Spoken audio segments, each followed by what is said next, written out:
Chapter 141. Earning 9 million gold coins. As the final applause fades and the last attendants begin to file out of the grand auction hall, a hush of reverence lingers in the air, like the afterglow of a storm. The chandeliers above still shimmer, catching the flicker of movement below as staff begin their careful cleanup. Cedric Langston, ever composed, descends from the auction platform and strides through the grand corridors of Silvercrest, a small lacquered case tucked securely under one arm.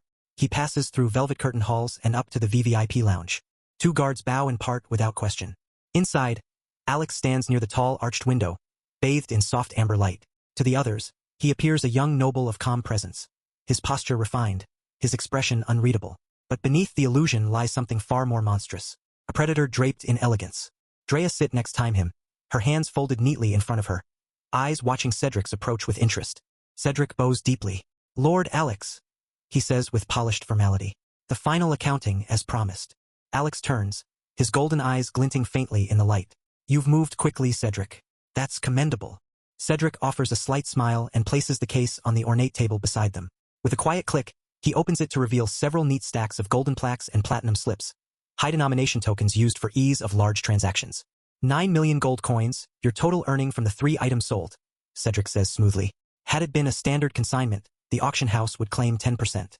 However, Alex lifts his hand and a flicker of prismatic light pulses in his palm. The diamond token shimmers into view, floating for a heartbeat before vanishing again.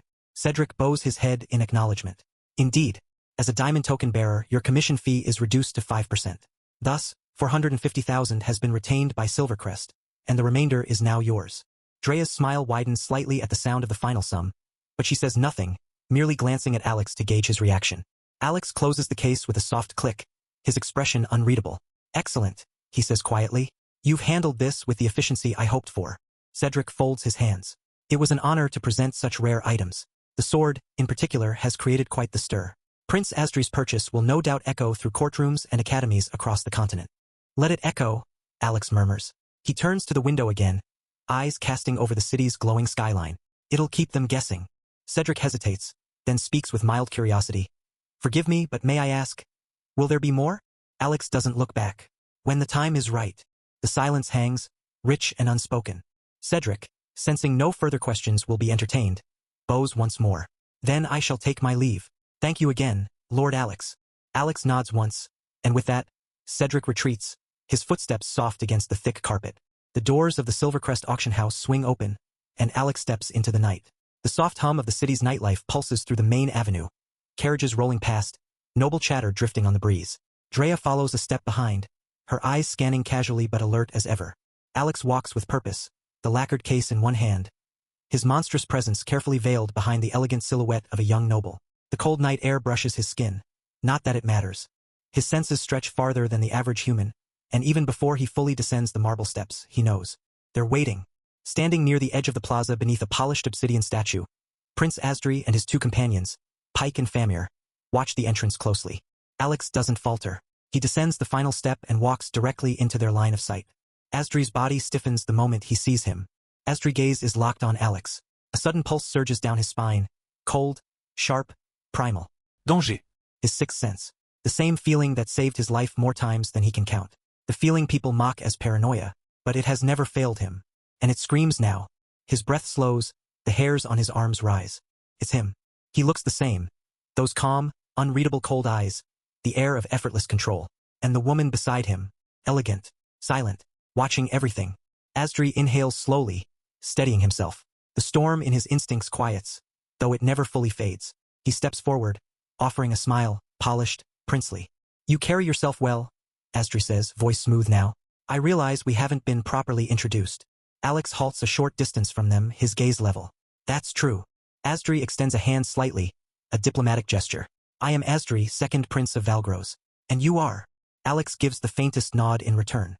"Alex." Asdri waits a moment, then arches a brow with casual interest. "Alex, of which noble house?" Alex's smile is faint, almost imperceptible. "Your Highness might not be familiar with my family. We've only recently been granted our title. It hasn't been long enough to make an impression." Asdri chuckles softly, folding his arms behind his back. "Considering your family can produce items like this sword, I think it won't be long at all." Alex offers a polite nod, saying nothing more. Asdri watches him for another moment, then gestures toward the main street. "It's late, but I find myself with an appetite. and a few too many questions. Would you care to join me for a meal, Lord Alex? I know a quiet place nearby. Private. Alex studies him. The prince hides his wariness well, but it's there, pulsing beneath every word. He could refuse, but he's curious. This prince felt the weight of his presence, and still extended a hand. Alex glances at Drea. She gives the slightest shrug, neutral. He looks back at Asdri. A meal sounds agreeable, Alex says. Lead the way. Asdri smiles, genuine this time. Excellent. Shortly after, they arrive at one of the capital's most exclusive restaurants. A towering structure of polished black marble and soft golden lighting. Chapter 142. The Road to Ordea. The staff ushers them through a private entrance, bypassing the grand dining hall entirely, and into a velvet-draped VIP room. The walls are soundproofed, the table carved from obsidian and accented with threads of silver. Warm light flickers in crystal sconces, casting a soft, intimate glow. Asdri takes the seat across from Alex, while Drea sit next to him, silent and watchful. Pike and Famir are seated farther down the table, sipping discreetly from chilled glasses. The conversation begins light, flowing effortlessly over wine and delicately plated courses. Harmless topics of court rumors, minor skirmishes along distant borders, upcoming festivals, trade gossip. Alex answers with practiced ease, saying much without saying anything at all. He listens more than he speaks, yet every word he chooses adds a subtle weight to the air. Asdri speaks freely, but his eyes are always studying, measuring, feeling out the shape of the man in front of him. Eventually, the plates are cleared, and dessert is being served. Delicate layers of citrus cream and honeyed pastry. Asdri sets down his fork and leans back slightly, folding his hands. His voice lowers a fraction. Brother Alex, he says casual, almost offhand. Have you ever thought about bringing your father into the palace? Alex's golden eyes lift slowly to meet his. Asdri smiles faintly. I'd like him to meet my father. King Rewalt always takes interest in promising new houses, especially those that carry themselves with such impact. There's a pause. Alex tilts his head slightly. That's a bold offer. A sincere one, Asdri replies. A noble house rises not only by power, but by connection. If your father is anything like you, I think it would be a meeting worth arranging. Alex considers it, fingers idly tracing the rim of his glass. I see, he says after a beat. He leans back, calm as ever. I'll consider it. Good, Asdri nods. It would be interesting to see what sort of legacy your house intends to leave behind. Later that night, after parting ways with Prince Asdri and his companions, Alex and Drea arrive at their hotel. A secluded, high-end estate perched at the edge of a small hill, overlooking the faint lights of the capital. The stone path leading to the entrance glows faintly under mana-infused lanterns. A cool breeze drifts through the night, brushing past the long coat draped over Alex's shoulders. They walk side by side in silence, the only sound being the soft crunch of gravel beneath their feet. After a while, Alex speaks, his voice low. What do you think of Asdri, Drea? Drea glances at him, then looks forward again. If the stories he shared tonight are true, then he is a good human. Brave, loyal to his friends, honest at least on the surface. But, she exhales quietly, but as we both know, your majesty, humans are not to be trusted. They smile with warmth, but that warmth hides daggers. When the time comes, they will betray you without hesitation, especially if power is involved. Alex walks a few more steps before replying, his expression unreadable. You're not wrong. He gazes up at the moon for a moment. Serene and pale, he thought. It doesn't exist anymore. Not in here. The next morning, the skies above the capital are painted in soft hues of silver and blue, with a gentle breeze carrying the distant sound of bells ringing from a temple tower. Alex steps out of the hotel courtyard, his long coat shifting slightly in the wind. Behind him, Drea walks in silence, a small travel case in one hand. They're on their way out of the city gate. But just as they round the corner, Alex halts. Just ahead, standing near the fountain at the edge of the plaza, are 5 familiar figures, cloaked in travel gear, each wearing personalized armor and armed for war. Asdri stands at the center, his crimson cape fluttering behind him, the gold and black trim of his armor gleaming in the morning sun. Pike, Valia, Ingra, and Famir are to either side, adjusting the straps of their packs and blades. Asdri turns the moment he hears footsteps. His eyes light up in recognition. Brother Alex, he calls with a grin. Looks like you're going somewhere. Alex stops, eyes narrowing slightly at the coincidence. Well, he says evenly, I could say the same about you all. Asdri chuckles, stepping forward. We're headed for the capital of Ordea. Word is the situation with the monsters is worsening. My father wants a presence there. Someone to represent the crown and observe things firsthand. Alex gives a slow nod, his tone casual. Is that so? I'm also going to the capital of Ordea. There's a brief silence. Then Asdri's grin widens. Perfect, then. We can travel together. Safety in numbers, right? Alex lifts an eyebrow, almost amused.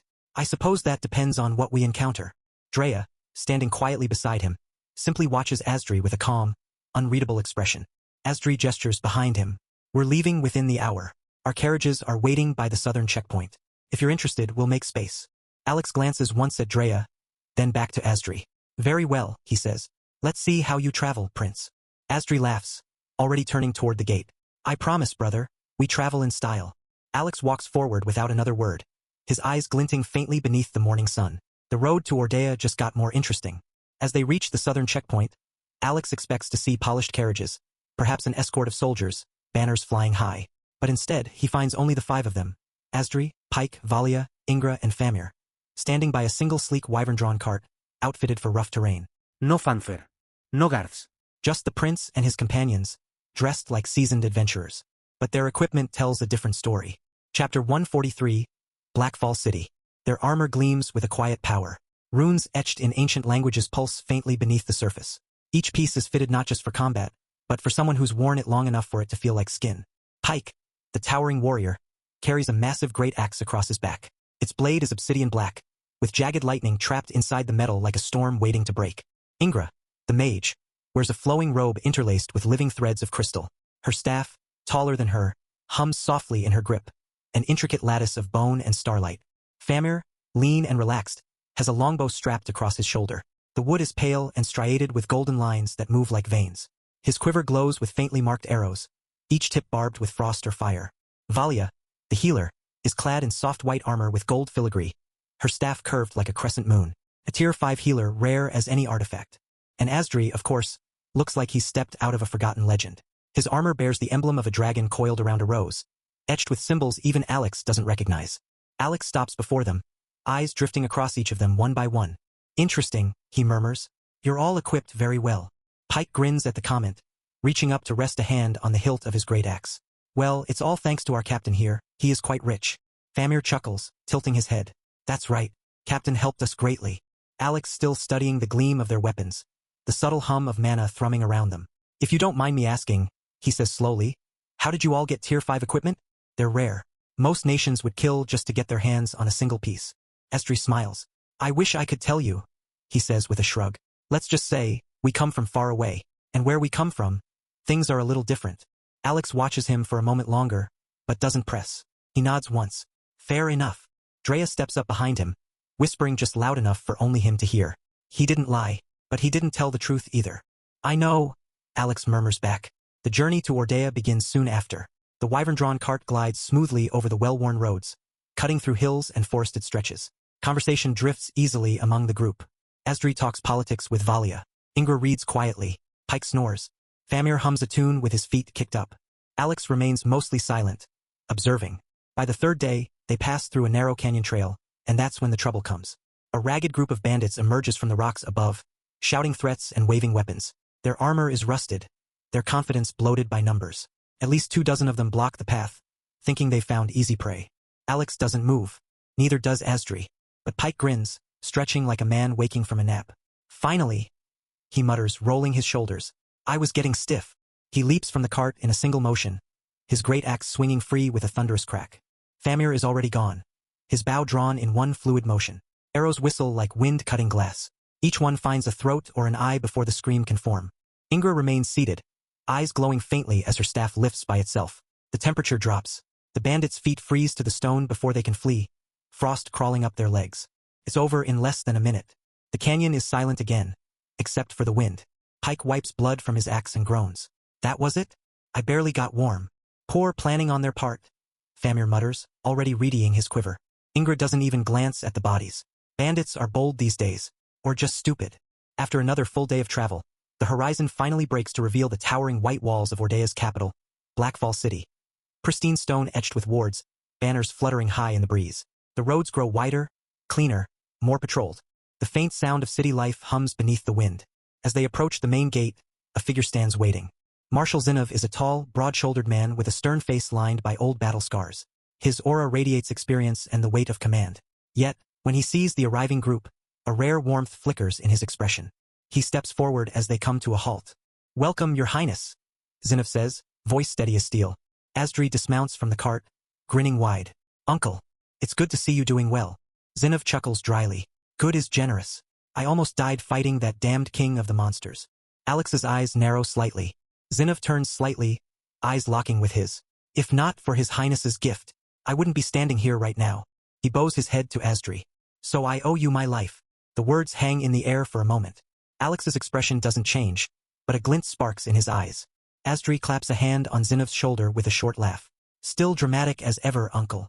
But Zinev only nods solemnly. No exaggeration, your highness. The creature I fought. It was like standing before a god. I faced monsters, armies, traitors. Never something like that. He glances at Alex again, his gaze thoughtful. That thing could have ended me a dozen times over. And then, just when it was about to, I used the teleportation crystal you gave me. He pauses, shaking his head. I was skeptical at first, but when I shattered the crystal, there was a flash of light. I was gone. Safe. Your artifact worked, highness. Flawlessly. Zinev straightens. Also, congratulations, your highness, he says, turning back to Asdri. You've surpassed me, not just in rank but in strength. Asdri lifts a brow, mock surprised. Already? I thought I still had a few duels left before I caught up. Zinev chuckles. I may have age and experience, but strength? That belongs to your generation now. Chapter 144. Ashlight City. Asdri steps aside and gestures to his companions with a sweeping motion. His voice carrying just enough pride to be felt, but not flaunted. Uncle, allow me to introduce my companions, he says. This is Pike, our frontline, and probably the only man I've seen break a Tier 5 beast's jaw with one swing. Pike grunts a casual nod, tapping the handle of his massive great axe. Ingra, our mage. Don't let her silence fool you. She's turned more armies to ice than I care to count. Ingra inclines her head politely, the crystals in her robe catching the light. Famir, our scout and archer. His arrows land before you even know he's drawn. Famir winks, casually spinning one of his frost-tipped arrows between his fingers. And Valia, Asdri finishes, voice softening just a little. Our healer. She saved more lives than the rest of us have taken. Valia offers Zinev a gentle smile, her crescent staff resting lightly against her shoulder. Zinev's gaze lingers on each of them in turn, reading the calm confidence in their eyes, the weight of power that hangs off their very presence. You have such capable companions, he says slowly, almost with a note of awe. All Tier 5, that's not just rare. That's unheard of. Asdri shrugs lightly. We've been through a lot. Strength wasn't optional. Zinev lets out a low breath, then turns his eyes once more toward Alex, the only one who hasn't been introduced. And this, Asdri says, walking over to place a hand on Alex's shoulder, is Alex, a friend, someone I trust. Zinev studies Alex carefully, his expression unreadable. There's respect in his eyes, and maybe a trace of curiosity. The kind of curiosity only a seasoned soldier feels when meeting someone he knows is more than they appear. I see, Zinev says. A friend of the prince is a friend of Ordea. Welcome, Alex, and thank you for being a friend of his highness. Drea, standing quietly beside him, barely hides the amused smirk tugging at her lips. He has no idea, she thinks. The gates finally finish opening. The city of Ordea sprawls ahead, alive with motion and sunlit grandeur. As the group steps through the gates and into the bustling heart of Ordea, the rhythm of the city washes over them. Horse hooves on cobblestone, market vendors calling out, banners flapping overhead. Alex walks a few steps before slowing. He glances toward Asdri. Your Highness, he says, his voice calm but firm. I'll take my leave for now. Looks like you still have things to handle. Asdri stops, then turns to him with a sigh that's half amusement, half exasperation. I told you, just call me by my name. No need for formalities. Alex offers a faint nod. Force of habit. Well, Asdri says, reaching out to clasp Alex's forearm briefly. See you around then. When they're far enough from the palace walls and the steady murmur of soldiers and courtiers fades behind them, Alex exhales a long breath, rubbing the back of his neck. That prince is exhausting, he mutters under his breath. Drea, walking half a step behind him, smiles dryly. I agree, your majesty. Ever since our journey from Valgros to Ordea, he just won't stop talking. Alex huffs a faint laugh, but his eyes remain sharp as they scan their surroundings. What surprises me is that despite all that talking, I can't get any real information out of him. Not a single useful detail. Drea glances sideways, her tone shifting as they round a quieter corner. He's either very good at deflecting, or very practiced at playing dumb. Alex's expression hardens slightly. Both, probably. Then he shifts the topic. Is everything ready? Drea nods once. Yes, your majesty. Valeth is already waiting. Good, Alex says. Let's go then. They turn down a narrower street, leaving behind the polished stone roads and tiled rooftops of the upper districts. The air grows thicker, the chatter rougher. The buildings here are closer together, older, many of them cracked or leaning. Laundry hangs from upper windows. Children dart through alleys barefoot and quick. The scent of cooked grain, sweat, An old iron clings to the air. Ordea's poor quarter. Alex walks with purpose, blending into the crowd like he's done this 1,000 times. His cloak shifts slightly, covering the gleam of the artifact ring on his hand. Drea follows, hood raised, but her eyes remain alert. They pass a man slumped on the side of a stone step, muttering to himself. 2 women argue over a sack of potatoes near a broken stall. Further ahead, a group of teenagers loiter beneath a crumbling archway, eyeing the pair. But one look from Alex, and they look away. Drea gestures subtly. There, she says, nodding toward a narrow alley between 2 leaning buildings. Alex doesn't hesitate. He turns, his boots tapping softly against the uneven cobblestone. The alley is damp, shaded from the midday sun, and it winds like a snake, twisting, quiet. At the end of the alley, they reach a small, worn-down house pressed between 2 leaning structures. Its door is unmarked, save for a faint scratch shaped like an X near the handle. A signal. Alex pushes the door open without knocking. The air inside is dry and dim, lit only by the faint rays slipping through a cracked window and the soft glow of a single mana lantern resting on a table. The interior is stripped down. Old wooden floors, mismatched chairs, and a thin carpet over uneven boards. But it's not the state of the place that draws the eye. It's the silhouette standing near the back.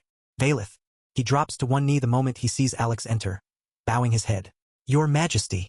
Alex gives a short nod, stepping inside and closing the door behind them. Everyone is ready? Yes, Your Majesty, Vaelith says, rising to his feet. All units are in position. The shadows have confirmed they are waiting for the signal. Also, Goroth is already in Ashlight City. Alex raises a brow slightly. Is Goroth alone? Vaelith nods once. Yes. He insisted he could handle it. Chapter 145, Tier 6.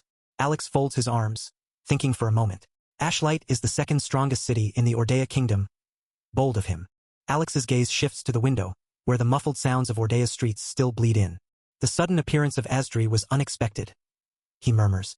But since he's here, I have the means to make him stay. Alex nods slowly. This operation was meant to expose whatever the Ordea Kingdom's been hiding. But, he trails off for a moment, letting the thought settle, then continues.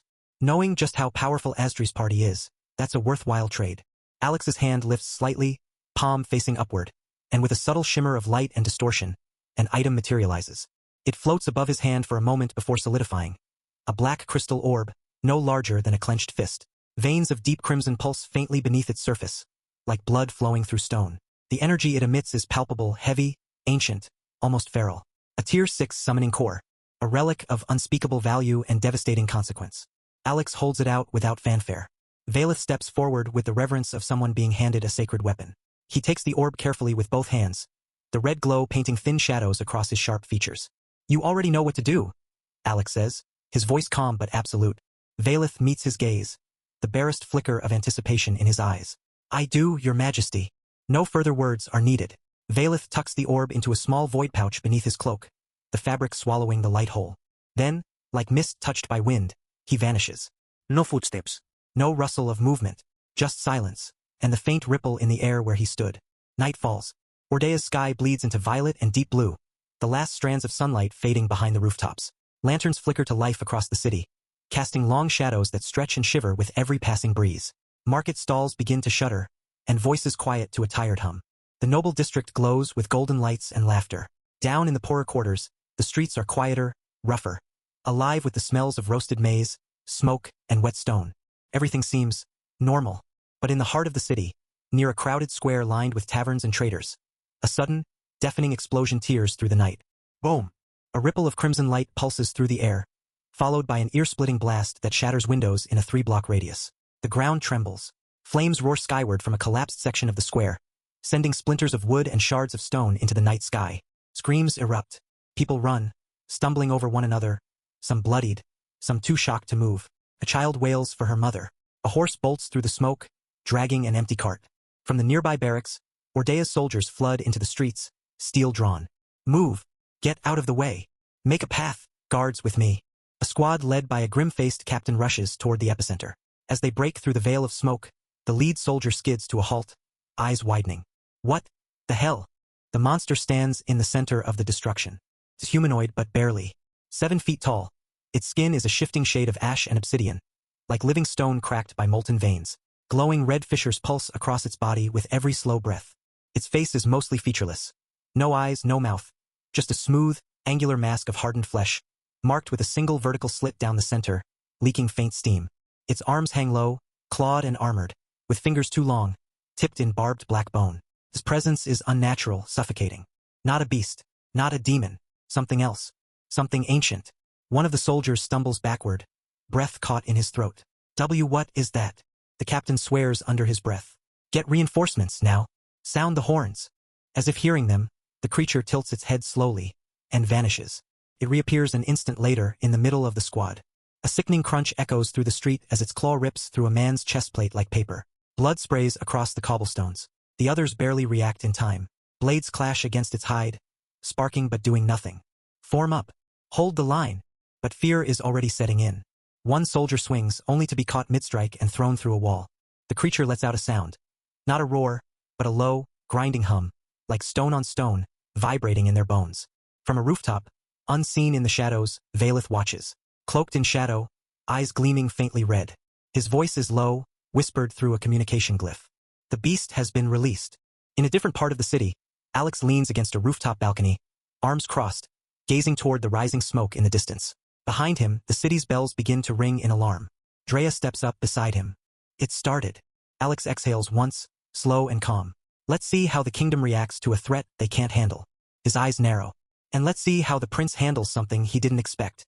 The monster lifts its head, steam hissing from the slit in its face. Then, it roars. The sound tears through the night like the sky itself is being ripped apart. A shockwave of pure force erupts from its core, bursting outward with invisible violence. The nearby soldiers are the first to fall. Their ears rupture. Blood spurts from noses, eyes, mouths. Some collapse instantly, limp and broken, while others stumble, clutching their heads, weapons clattering to the ground. The very stone beneath them cracks, spiderweb fractures radiating out in all directions. The roar reverberates across the entire city. Windows shatter miles away. Birds take flight in panicked flocks. The bells of Ordea, once ringing in alarm, fall silent, as if the city itself holds its breath. A wave of oppressive aura follows in its wake. It blankets the city like a suffocating storm. Thick, heavy, alive. High in the noble district, Asdri's eyes snap open, his hand flying instinctively to the hilt of his blade. Ingra stumbles slightly, grabbing the edge of a balcony railing. What is that? Pike mutters, knuckles tightening around his great axe. Something that shouldn't be walking in this land. Famer's voice is tight. That was definitely a tier 6 aura. We're all too familiar with it. Valia gasps, eyes wide, sweat already beading her brow. There are people dying down there. Asdri's jaw clenches. He looks out across the rooftops toward the pulsing red light in the distance, where the roar came from. His instincts scream move. We're going, he says, his voice sharp. He flies and the others follow suit. They take off, streaking through the air. As they get closer to the epicenter, the air becomes thicker, every breath laced with pressure, every heartbeat louder in their ears. Below them, the streets are chaos. Civilians fleeing, buildings burning, and the mangled remains of soldiers strewn like ragdolls. There, Asdri shouts. The creature stands in the shattered square, but it's no longer alone. Circles of black flame swirl around its feet. 6 of them, like portals cut into the earth. From each one, a smaller creature begins to emerge. 4 feet tall, same cracked obsidian flesh, same glowing red lines. Their eyes, unlike the original, are wide and hungry. Their movements are erratic, twitching, like predators tasting the air. One lets out a shrill screech and bounds forward, leaping on a fleeing man and tearing his throat open in a single strike. They're spawning. Ingra growls, forming a sigil in the air. Focus the big one first, Asdri commands. Let the soldiers deal with the rest. Asdri dives first, lightning trailing behind him in a crackling arc. His blade hums with electricity as he activates, Tear for Volt Edge, the weapon splitting the air as he descends like a thunderbolt. He strikes the creature's shoulder, boom. A detonation of light and sound explodes on impact. The Tier 6 monster didn't even take a single step back. Its skin hissing. Its arm lashes out faster than expected, unnatural speed. Asdri barely leans back, its claw grazing his chest plate, tearing through enchanted steel like parchment. Sparks fly. Ingra lands next, frost rising from her hands. She slams her palms into the stone, ice veins spreading outward. Tear for Glacial Constriction. Spires of jagged ice erupt around the creature's legs, trapping it mid-step. Now, she shouts. Earth breach. Pike crashes in, axe raised overhead. Earth erupts in his wake as he unleashes. Tear for Seismic Rend. The ground shatters beneath the creature's feet, sending it lurching off balance. He follows up immediately, swinging his axe infused with Tier 5, Stonebreaker Might, slamming it against the monster's torso. Crack. Flesh splits, part of the chest caved in. But the creature doesn't flinch. Instead, a pulse of crimson light ripples from the damaged site, and the smaller spawn shriek in unison. Be careful, guys. This thing is very strong. Valia warns from above, her eyes flaring gold as she casts Tier 4, Sacred Link, connecting the party with regenerative tethers. A blast of red flame erupts from the monster's body. Tier 5 skill, Infernal Pulse.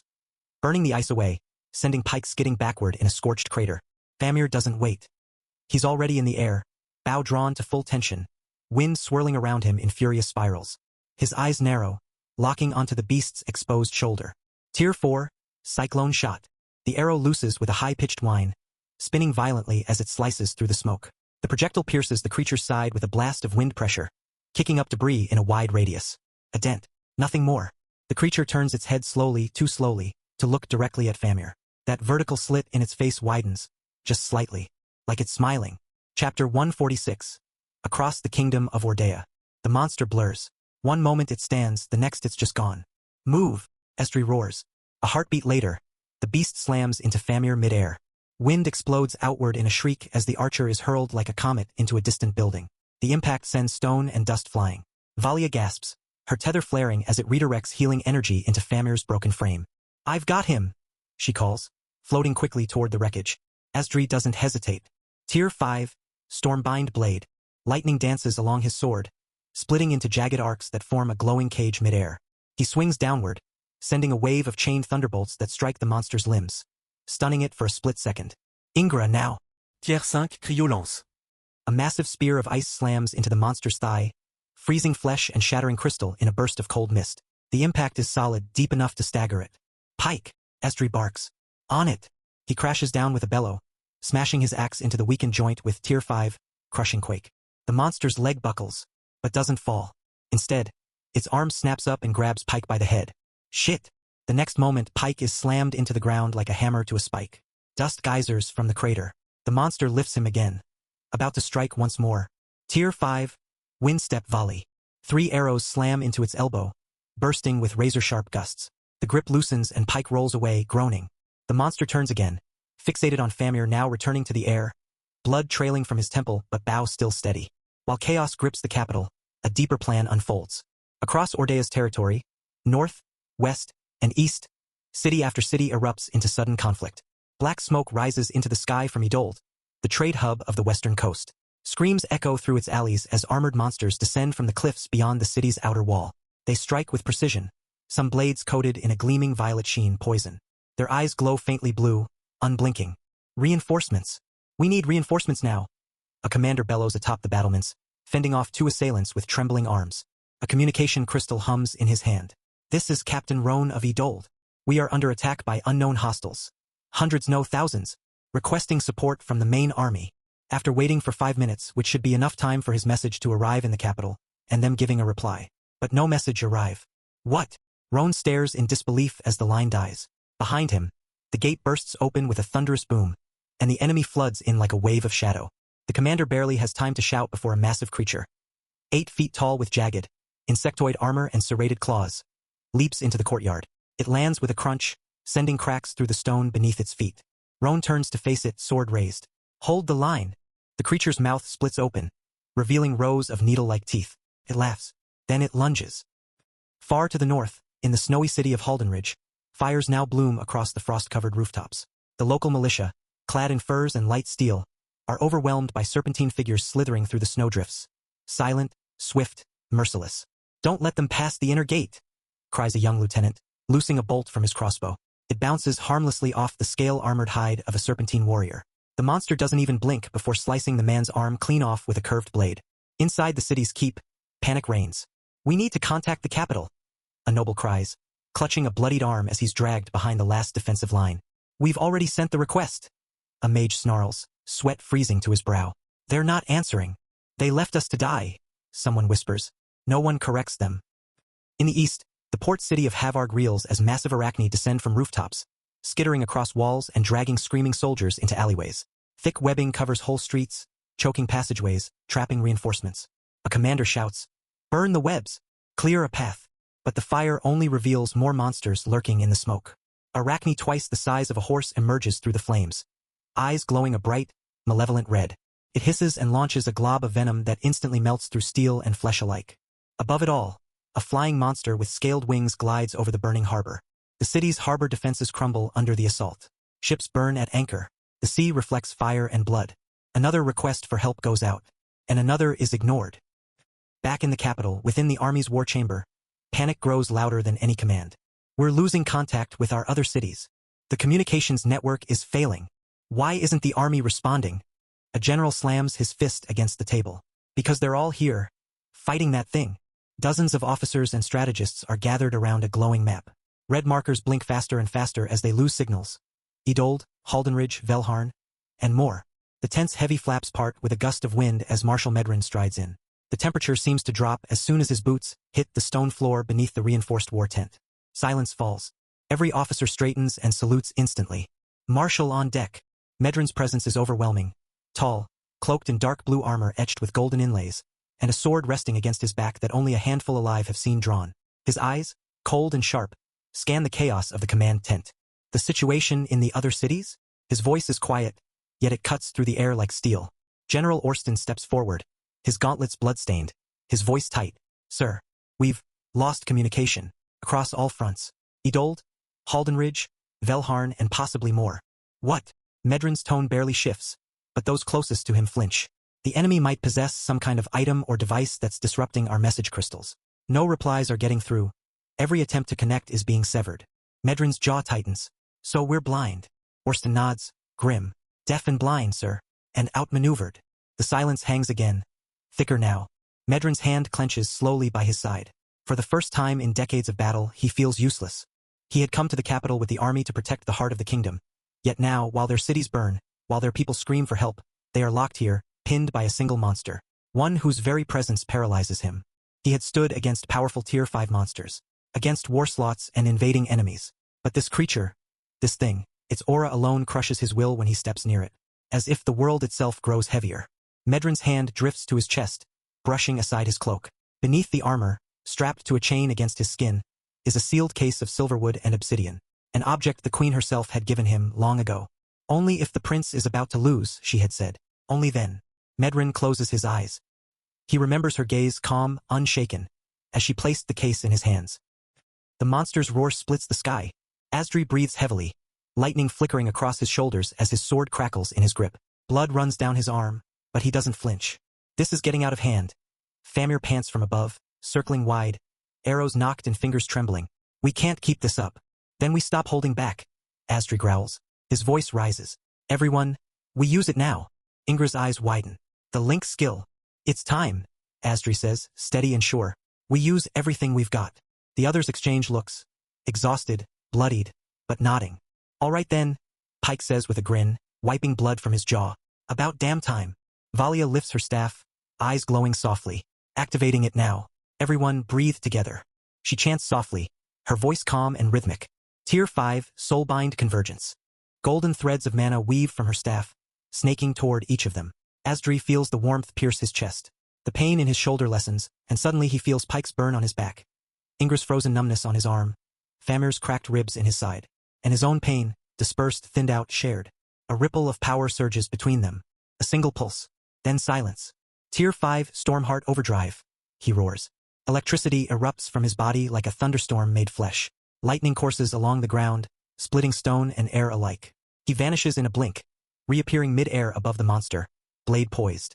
Tier 5, Earthrend Smash. Pike follows, slamming into the monster's side with a seismic strike. Cracks shoot through the ground as his axe explodes with earthen force, throwing up debris and stunning the creature. Tier 5, Cryo Domain. Glacial Maw. Ingra chants, her hands raised high. An enormous dome of spiraling ice slams down, frost devouring the air, sealing the creature in jagged walls of crystal. Struggles, but the cold burns now. Deep, real. It screeches. Tier 5, Skyfall Barrage. Famir unleashes a storm of arrows from above. Each arrow carries razor winds, slicing through the air like a hurricane of blades.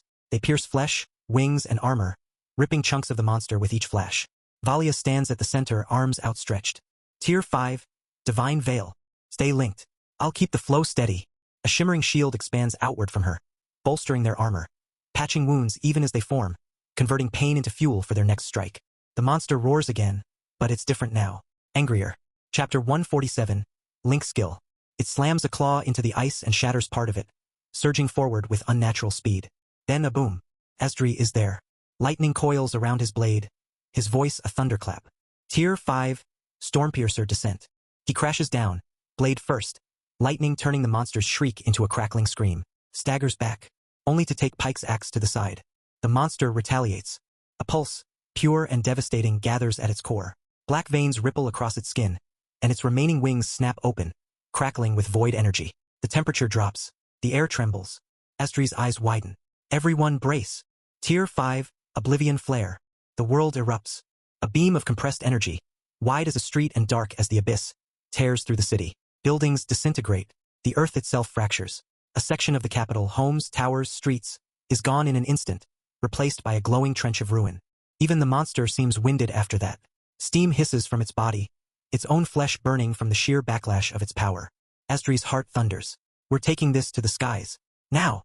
With a surge of mana, his body arcs upward, thunder trailing behind like wings. The others follow immediately. Pike with a burst of hardened earth beneath his boots, launching into the air. Ingra riding a rising column of frost. Famir lifted by the winds themselves. Valia floating on threads of light and aura. The monster snarls and follows. Its wings spread, skeletal but strong, beating once and lifting its massive body into the sky with horrifying grace. Up above the ruined streets, far above the city's trembling citizens, the battlefield shifts. The sky itself becomes their arena. From below, soldiers and citizens stare upward in awe and horror. The heavens pulse with light, red, blue, white, gold, green, as spells and strikes ignite across the sky like a storm of gods. Look at them. A young soldier breathes, hand gripping a broken spear. His face is lit by a flickering yellow flash as lightning splits the clouds. They're amazing. It's like the stars are at war, someone murmurs beside him. Above, the clash continues. The sky splits again. The monster hovers still, its ragged wings beating a slow rhythm as dark mist pours from its body. It bleeds heavily now, chunks of its armor-like hide torn away, one eye ruined, but its power feels heavier. The air around it warps. Then it happens. The monster lifts its arms high, and its mouth opens. Not in a roar, but in a low, guttural chant. A circle appears behind it. No, a ring, made of runes, each one twisting and reshaping itself constantly, too alien to read. A second ring forms around it. Then a third. All of them spinning slowly. Asdri's heart stops for a beat. His voice cuts through the link. Everyone, ready your defenses. Tier 6 incoming. Famir lets out a hiss. You're sure? Yes, Asdri growls. Move. They scatter, still in the sky, but creating distance. The monster raises its hand. The sky dims even more, as though even the moon recoils from what's about to come. Tier 6, Cataclysm Genesis. The voice is not one they've heard before. It echoes through their bones. Ancient. Final. Below, in the capital, a soldier drops to his knees. What is that? What is that? Valia slams her staff forward. Link barriers. Now. Tier 5, Earthward Bastion. Pike bellows, driving his hands forward. Huge walls of condensed stone erupt around them in midair, locking into place like puzzle pieces. Tier 5, Ether Prism Shell. Valia chants immediately after. Hexagonal plates of energy spiral outward, wrapping around the entire team like armor. Tier 5, Crystal Bloom Cage. Ingra adds, jagged petals of frozen light forming another barrier around the group.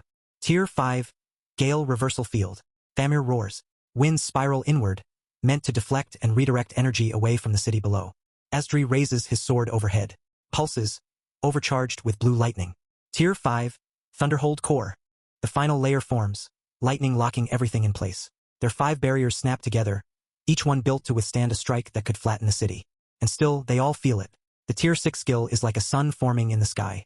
The rings behind the monster spin faster, then collapse inward. A spear of pure annihilation forms. It's not made of fire, ice, wind, or shadow, but of endings. Brace! Asdri screams. The monster hurls it. The spear cuts through the sky. Silent, slow at first, then faster than light. It strikes the combined barrier. Boom! Everything goes white. No color, no sound, just force. The sky rips. A wave of distortion spreads across the city's horizon like a sunrise. All the clouds for miles are gone. The barriers hold barely. Each layer shatters in turn. First the wind, then the crystal, then the stone. Pike roars as blood sprays from his mouth. Famir is flung backward. Ingra collapses midair, caught only by Valia's levitation spell. The lightning barrier cracks. Valia screams something, but it's lost in the sound. Then silence. The spear finally burns out, dispersing into fragments of dead magic, still hissing as they fall like black snow. The group floats, gasping, armor cracked, faces singed, but alive. The capital below still stands. Asdri breathes hard. His body shakes. We took it. he says, stunned. Pike coughs blood, grinning weakly. You're welcome. Ingra groans. Please, never again. Valia holds her hand out, light trembling. The link is fading. We need to end this. Now. Famir reloads his quiver, hands trembling but steadying. While it's winded, while it's drained. Asdri lifts his blade. Lightning returns. One last push. His voice is steel. We finish this thing together. They rise again, burned, bloodied, broken. But not beaten. The link pulses again. Thin, fragile now but still holding. Valia steadies herself in the air, her voice low and urgent. One more time. Feed your strongest skills into the link. Don't hold back. Asdri tightens his grip. Channel them through me. What? Ingra gasps, coughing ice from her lungs. Asdri, no, your body can't. I know, he says, voice raw. But it's the only way. We channel everything. Through the link. Into one strike. Famir stares at him, eyes wide. That's suicide. Then it better work. Asdri growls. A long pause. Then Pike, battered and bleeding, nods. I'm in. Valia closes her eyes. Me too. Damn it, Famir mutters. Fine. I'm in. Don't die, Ingra whispers. The link flares. Glowing threads of gold and silver tighten between them. Then the colors shift, white, green, blue, crimson. Spells and essence merging into a single current. Valia speaks first. Tier 5. Radiant Nova Surge. Her light becomes a core of blinding fire that also heals Asdri. Channeled instantly through the bond into Asdri's chest. Tier 5. Windrazor Tempest. Famir adds, his storm compressing into a blade of air that threads through the link, whirling around the surge of light. Tier 5 Cryoar Lance. Ingra's voice cracks as frost pours from her arms, forming an elegant spear of ice and ancient cold, fusing with the others. Tier 5. Stonebreaker Might. Pike roars, and the ground far below rumbles in answer. His force erupts upward, raw and crushing, entering the flow like a heartbeat. Asdri's body convulses. He screams but doesn't stop. The energy tears through him, rips into him, changes him. His skin splits at the seams of his armor. Blood runs from his eyes, his nose, his mouth. His blade cracks, not shatters, changes, glowing like it's made of living mana. His voice is barely human. I can feel it. Valia's voice reaches him, calm, steady. Say the words, Asdri. He raises his sword. Everything gathers. His body trembles, twitching under the weight of something beyond what a Tier 5 should carry. He speaks the name, through clenched teeth and raw pain. Tier 5 Link Fusion. Judgment Arc. Heavenbreaker. The sky goes still. Sound disappears. Then, boom. A pillar of light and storm explodes downward. It's not a beam. It's a verdict. Lightning twisted with wind, stone, frost, divine light, carves the heavens in two. The monster barely lifts its head before the strike hits. The blast is instantaneous. It doesn't pierce the monster. It erases part of it. Wings gone. A whole limb disintegrated. The creature screams, flailing, staggering midair as parts of it boil away into ash. His body convulses, black fluid evaporating before it hits the ground. Asdri drops. His blade falls first, still glowing. Then his body plummets like a dead star, sparks trailing behind. Asdri. Valia screams. Famir dives. Ingra follows. Pike launches downward with a curse on his lips. Valia reaches him first, catching his fall in a net of golden light, slowing him just before the final impact. His eyes are half closed. Blood pours from his ears. I can't hear you, he whispers, smile flickering. Did we win? The monster below, writhing and broken, lets out one last howl, and explodes in a wave of black mist, defeated. The link finally snaps. Silence. Then the sky breaks open again, not with thunder, but with cheers. From the ground, from the towers, from every street still standing. They saw it. They saw God's fight in the sky, and they saw one of them fall, not in defeat but in victory. From a distant tower balcony, Alex stands quietly, arms crossed over his chest. Beside him, Drea watches with wide eyes, the golden afterglow reflecting in her gaze. Your Majesty, she murmurs, her voice laced with genuine awe. Those humans, they're quite impressive. To bring down a Tier 6 summon with nothing but Tier 5 strength. She shakes her head, silver strands catching the light. And that skill. It's my first time seeing anything like it. Alex doesn't answer at first. His gaze lingers on the sky, on the space where the heavens had been split in two. Then, softly, he replies, it's called a link skill. Chapter 148. Turning Ashlight City into a fortress. Drea turns toward him, brow arched. A link skill. A rare one, Alex says, voice calm but thoughtful. I have a few myself, but even among skilled warriors, they're uncommon. His eyes narrow slightly. They require more than just power. They need connection. Drea tilts her head. Like trust. Exactly. He exhales through his nose and thought. In the game, only players could use them. And even then, only if they were close, deeply connected. The stronger the bond, the stronger the link skill. The once proud city of Ashlight smolders under the midday sun. Smoke curls from shattered towers. Walls that stood for centuries now lie in pieces. Rubble scattered across wide courtyards like broken bones. The streets are eerily silent. No screams, no swords, only the soft crackle of embers and the distant sobs of displaced civilians huddled behind scorched columns. And in the middle of it all stands Gorith. 10 meters tall, skin like darkened stone etched with crimson runes. The giant surveys the wreckage with a faint scowl etched into his massive features. One foot is planted firmly atop what remains of the southern gate. Flattened stone and bent steel curling beneath his weight. He scratches the side of his head, grumbling, "I think I overdid things." His voice echoes through the broken city like rolling thunder. A gust of wind carries ash across his boots. Beneath him, soldiers, survivors, officials move like ants, avoiding his gaze. Gorith sighs, glancing down at the half-collapsed council hall that once stood as the city's heart. A jagged crack runs straight through its roof, and part of its central dome lies several blocks away, embedded in a bakery. Gorith winces slightly at the sight.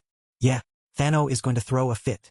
He crouches slightly, and picks up what looks like the twisted remains of a street lamp. He squints at it, then sighs and tosses it behind him, where it lands with a loud clang that startles a group of soldiers trying to rebuild a barricade. "Sorry," he calls half-heartedly. "Didn't see you there." One of the younger guards flinches but nods rapidly. "And no problem, sir." Gorith straightens again with a loud creak of strained leather straps and groans. His back cracks. "Thano's not even here, and I can already hear him lecturing me. Gorith, you broke the east wall again.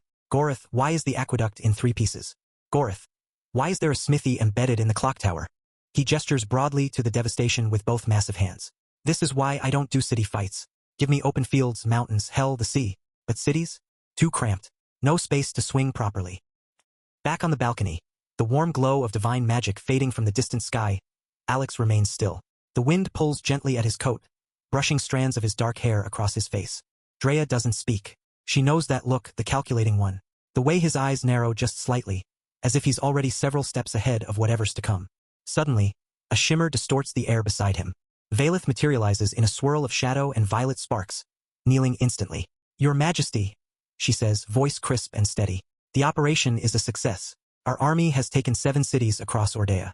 That's nearly half of their total holdings." Alex gives a slow nod, lips pressing into a thin line. "Good. That's progress." Valeth rises smoothly. "Orders. For now, we need to integrate those territories." Alex says, voice even. "Send word to Varkos and Gorith. I want them to draw up a defensive structure for each city immediately. If Ordea retaliates, we'll be ready." "As you wish," she replies with a slight bow. Then her tone shifts. "Also, Gorith destroyed Ashlight City." There's a brief pause. Alex sighs. "Of course he did." Drea winces softly. "That poor city. I expected it already." Alex mutters, folding his arms. He doesn't know how to hold back, though Thano won't be happy about it. A faint smirk tugs at the corner of his lips. He'll probably send 10 reports filled with complaints and diagrams. Again. He turns, eyes locking on the mountains far beyond the horizon. Alex's gaze sharpens as he watches the faint trails of smoke drifting upward from Ashlight's remains. "If the Valgros kingdom wants to send reinforcements to Ordea," he says quietly, "they have no choice but to go through Ashlight City." Drea glances at him, thoughtful. "And if they don't? They'll be forced to reroute," Alex replies, his voice calm but absolute. "And that means traveling around the scorching valleys or through the Fenrath peaks. Either way, it'll take them months, maybe longer." Valeth crosses her arms, nodding slightly. "That gives us a significant edge. It gives us control," Alex says. "Ashlight isn't just a ruin. It's a choke point, a gateway, and now it's ours." Drea looks out toward the smoke again, then back at Alex. "You're going to fortify it into something they can't ignore." Alex's eyes narrow, a cold fire burning behind them. "Exactly. When Valgros finally decides to fully intervene, they'll find a fortress, not a city. And by the time they realize what we've built, they'll already be too late." Valeth finishes, a smirk tugging at her lips. Alex doesn't smile, but his silence confirms it. He looks down at the landscape once more, at the path that winds from the edge of the ruined city into the heart of Ordea. This is where the real war begins. The heavy scent of incense barely masks the underlying staleness of smoke and sweat. Golden banners hang limp in the thick air. Sunlight filters through shattered stained glass windows, scattering color across the marble floor, but there's no warmth to it, only fractured beauty. Queen Seraphina sits tall on her throne, back rigid, hands clasped tight on the lion-carved armrests. Her silver armor glints in the muted light, though cracks line its edges. A thin smear of blood mars the side of her cheek, dried, unnoticed or ignored. Before her stands Medrin, his posture stiff, eyes lowered in grim respect. "They've taken 7 cities, Your Majesty," he says quietly, "in a single coordinated strike.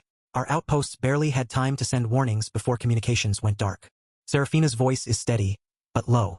"Which cities?" Medren hesitates for only a breath before listing them. "Haldenridge, Windel, Dorn, Edold, Havarg, Cargos, and Ashlight." At the last name, her jaw tightens. "Ashlight has fallen?" He nods, regret etched into his features. "The report says there was only one huge monster that conquered the city. The city's defenses held for less than an hour. Then it was gone. Flattened." Serafina closes her eyes for a moment. When she opens them again, her gaze is sharper. "What about the capital? What is the damage?" Medren draws a slow breath. "We held the capital, but it came at a cost. 1,000 soldiers died fighting off that monster's underlings. And the destruction." He glances at the cracked pillars lining the chamber. Entire districts are in ruins. Homes, temples, marketplaces gone. Fires burned through the western quarter. "We're still pulling bodies out of the rubble." Serafina's fingers curl around the throne's armrests. Her voice drops to a near whisper. "They invaded our land, took our cities, burned our streets, and now they're fortifying Ashlight." Medren nods solemnly. "They're preparing for more." Serafina rises from her throne, the train of her dark crimson gown sweeping behind her like flowing blood. Her voice is soft, but filled with steel. "Then so are we. Call the council. Summon what remains of the Eastern legions, and send a raven to Valgros." The next day, the sky over Ashlight is cloudless, but the air still carries the scent of soot and ash. As Alex's carriage descends from the sky, its sleek frame wreathed in slow-rotating sigils of flight, the ruined city lies below like a wounded beast. Scorch marks still blacken the earth. Shattered stone and scorched timber form a graveyard of what once was. Gorith waits at the central courtyard, arms folded, massive frame casting a long shadow over the cracked plaza. The moment the carriage lands with a soft hum and a breeze kicks up dust, Gorith steps forward, thumping a closed fist to his chest. "Your Majesty." Alex steps out, long coat trailing behind him, Drea descending right behind. His gaze sweeps the devastation. Quiet, unreadable. Before he can speak, another voice cuts in. "Welcome, Your Majesty." Thano approaches, sleeves rolled up, smudges of ink and charcoal across his gloves. Behind him, a small army of engineers, mages, and workers scurry about, measuring, sketching, arguing over elevations. Thano stops a few feet away, bows quickly, and gestures broadly at the destruction. "The city is destroyed right now." He throws a meaningful glance at Gorith. "Because of someone." Gorith shifts slightly, scratching his neck. "I said I overdid it. You don't have to keep saying it. You embedded a whole church into a warehouse." Thano mutters, pinching the bridge of his nose. "How is that even possible?" Alex said. "Did it collapse?" "No," Gorith answers proudly.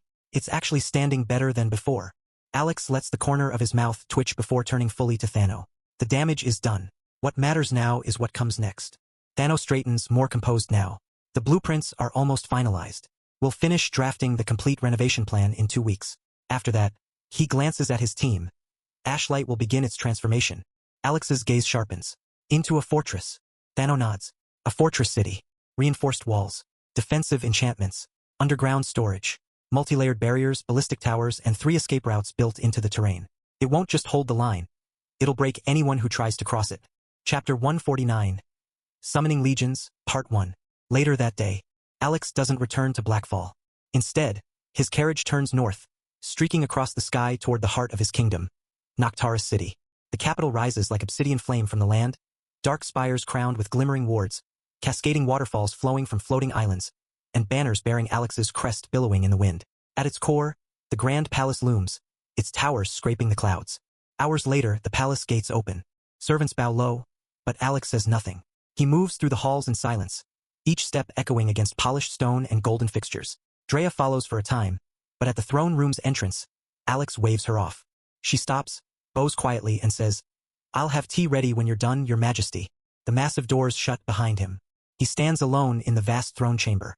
Sunlight filters through the skylight above the throne, casting long, broken shadows along the floor. And then, shimmer. A transparent screen floats into view, golden text flickering faintly across its surface. His status, his wealth, his resources. Alex leans against the throne and narrows his eyes as numbers scroll into focus. Gold, 12 million, 9 million. 3 million already gone. Given to Thano for Ashlight's reconstruction. He exhales through his nose. Slowly, he lowers himself into the throne, elbows resting on the armrests, hands steepled. "Revive the army," he murmurs. "Or revive my subordinates." His voice echoes quietly in the empty chamber. Alex exhales and shifts his gaze. Let's see what I'm working with. He flicks his fingers across the air, and the transparent interface shifts. Lines of gold-etched text scroll downward. A new tab pulses faintly. Legion Interference. He taps it. The air grows heavier as the Legion Interference tab opens fully. The floating screen reshaping into a wide panel of glowing banners, ancient crests, and dormant sigils. Each insignia pulses faintly. Remnants of loyalty bound in blood, magic, and bone. Alex straightens in his throne, his gaze steady. Show me their states. The interface responds. Legion Overview. Status. Dormant. Revival options available. 5. Funds remaining. 9 million gold. One by one, the banners unfurl. The Ashen Fangs. Crest. A cracked dragon's tooth wreathed in smoke and flame. They were the destroyers. Alex murmurs.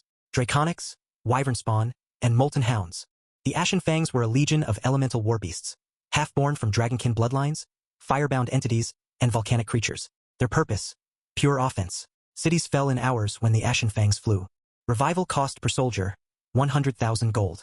Max possible revives, 90 soldiers. Alex frowns. Too few. Even 90 of them could destroy a fortress, but not hold it. The Grave Hollow Brood. Crest. A black centipede coiled around a skeletal ribcage. Burrowers, he says. Undead insects, tomb beasts, hive spawn. The brood specialized in ambushes and overwhelming numbers. They struck from underground, from ruin, from silence. The Grave Hollow Brood didn't march, they infested. Revival cost per soldier, 75,000 gold. Max possible revives, 120 soldiers. The Ironclad Vanguard. Crest. A steel-plated shield with a clenched fist at its center. Living armor, Alex mutters. Steel-born juggernauts, iron-blood orcs, forge-bound. The Ironclad Vanguard were humanoids fused with metal, walking fortresses with reinforced limbs and steel-carved skin. Their discipline and defense were unmatched, pushing through enemy lines with crushing force. Revival cost per soldier, 60,000 gold. Max possible revives, 150 soldiers. The Emberfang Legion. Crest. A roaring flame entwined with a jagged fang. Fireborn, Alex says. Ifrit, Ember Devils, Oshborn Berserkers. The Emberfang Legion was a force of humanoid flame-wielders. They wielded molten weapons, cloaked in living fire, their strikes scorching and their presence smoldering. They thrived in chaos, overwhelming enemies with relentless, fiery assaults. Revival cost per soldier, 40,000 gold. Max possible revives, 225 soldiers. The Bone Piercers. Crest. A trident through a cracked skull, draped in faded crimson. Alex's gaze lingers. My first legion. The Bone Piercers were skeletal brutes, wights, carrion ogres, and marrow hounds. Undying, unyielding, unrelenting. They didn't break formation. They didn't panic. They simply obeyed. Revival cost per soldier, 2,000 gold. Max possible revives, 4,500 soldiers. Loyal to the end, he whispers. And still the only ones I can revive in great numbers. The system chimes softly, offering a final screen. You may revive one full legion or divide resources across multiple. Choose carefully. Remaining funds, 9 million gold. Alex leans back, fingers steepled. If I take 90 Ashen Fangs, he doubt that the high-level ones that will get revive. His fingers tap against the throne arm. If I take Bone Piercers 10,000 strong, not flashy, but they'll be enough for Valgro's kingdom. A long pause, then he nods. Alex stands at the edge of the Legion revival grounds, a secluded area within Noctara City known only to him and a select few. The air is thick with the scent of ancient incense and the faint hum of latent magic. Around him, banners of his legions flutter in the breeze, each representing a formidable force he once commanded. The ground beneath his feet is etched with runes, glowing faintly, marking the sacred space where his legions can be resurrected. He walks with purpose, his eyes scanning the banners until they settle on the one he seeks, the Bone Piercers. The banner depicts a cracked skull pierced by a trident, draped in faded crimson. Memories of battles fought and victories won flood his mind. These were his first legion, loyal and unyielding. Approaching the banner, Alex raises his hand, and the air shifts. A translucent interface materializes before him, displaying the revival options for the Bone Piercers. Legion Revival, Bone Piercers. Revival cost per soldier, 2,000 gold. Max possible revives, 4,500 soldiers. Funds remaining, 9 million gold. Alex's gaze hardens. With his remaining funds, he can revive the full strength of the Bone Piercers. He doesn't hesitate. The decision is made. He speaks the command aloud, his voice steady and commanding. Alex, revive the Bone Piercers. The ground trembles as the magic takes hold. From the earth, skeletal warriors begin to emerge, their bones clattering as they form ranks. Alongside them, wights clad in tattered armor, carrion ogres with hollow eyes, and marrow hounds with glowing fangs rise from the soil. They stand in perfect formation, awaiting their master's command. Alex surveys the assembled legion, a sense of pride swelling within him. These were his first soldiers, his most loyal. They had fought beside him in countless battles, and now they would stand with him once more. He raises his hand, and the legion bows in unison. Rise, my bone piercers. The kingdom calls upon you once again. With a unified roar, the legion springs to life, ready to serve their master in the battles to come. The ground trembles as the last of the bone piercers rise, their skeletal forms adorned with ancient armor and weapons. Each soldier stands at attention, their hollow eyes glowing with a faint blue light. Alex surveys the legion, noting the uniformity and discipline that has not diminished over time. All are Tier 4 as expected. He had forged this legion during his time as a Tier 6, and while the most powerful among them remain dormant, the strength of these warriors is undeniable. He turns, the banner of the bone piercers unfurling behind him, and begins the march out of the revival grounds. The legion follows in perfect formation, their footsteps synchronized, creating a rhythmic cadence that echoes through the city streets. As they enter the heart of Noctaris City, the soldiers pause in their activities, eyes widening at the sight before them. The bone piercers, one of the legendary legions of His Majesty. A soldier just got out of training nudges his comrade. Is that the bone piercers? He whispers, awe evident in his voice. His companion nods slowly, eyes fixed on the marching legion. I heard stories about them, he murmurs. Never thought I'd see them with my own eyes. As the bone piercers march through the streets of Noctaris City, their disciplined formation draw awe and reverence from the onlookers. Many of the soldiers, originating from other cities within Alex's kingdom in the game, have only heard tales of these legendary warriors. Now, witnessing them firsthand, the atmosphere is thick with a mix of fear and admiration. Alex steps out of the carriage, his boots clicking softly against the marble steps. The bone piercers remain in formation, a silent and imposing presence behind him. As his gaze scans the scene, his attention is drawn to General Gorith standing at the top of the steps, waiting with his customary stoicism. The general, clad in his dark steel armor, stands like a monument to strength and discipline. As Alex's gaze meets his, Gorith immediately kneels, lowering his head in deep respect. Your Majesty, Gorith says, his voice firm but laced with reverence. Alex's eyes flicker toward the formation of bone piercers standing behind him. Gorith rises from his kneel, his eyes scanning the ranks of the bone piercers behind Alex. The warriors stand motionless, their hollow eyes glowing faintly, a testament to their unwavering loyalty. Gorith said, Congratulations on reviving the Bone Piercers Legion, Your Majesty. Alex nodded, his gaze steady. The reason I summoned you is to entrust you with their command. I want you to lead the Bone Piercers and march into the Valgros kingdom. Gorith's expression remains stoic, but a glint of determination flickers in his eyes. It will be done, Your Majesty. The Bone Piercers will bring Valgros to its knees. Good. Prepare them for departure. As Gorith turns to relay the orders, the Bone Piercers respond in unison, their formation shifting with mechanical precision. The soldiers watch in awe as the legendary legion prepares to march once more under the command of their unwavering king. Chapter 150, Bone Piercers Legion, Part 2. The wind whispers through the crenellations of the watchtower, carrying with it the distant howls of creatures unknown. Two soldiers, clad in the Valgros Kingdom's midnight blue armor, stand vigil under the pale glow of the twin moons. Soldier 1, a young man with eyes that dart nervously across the horizon, breaks the silence. Old man, I heard that the monsters have already conquered half of Ordea's cities.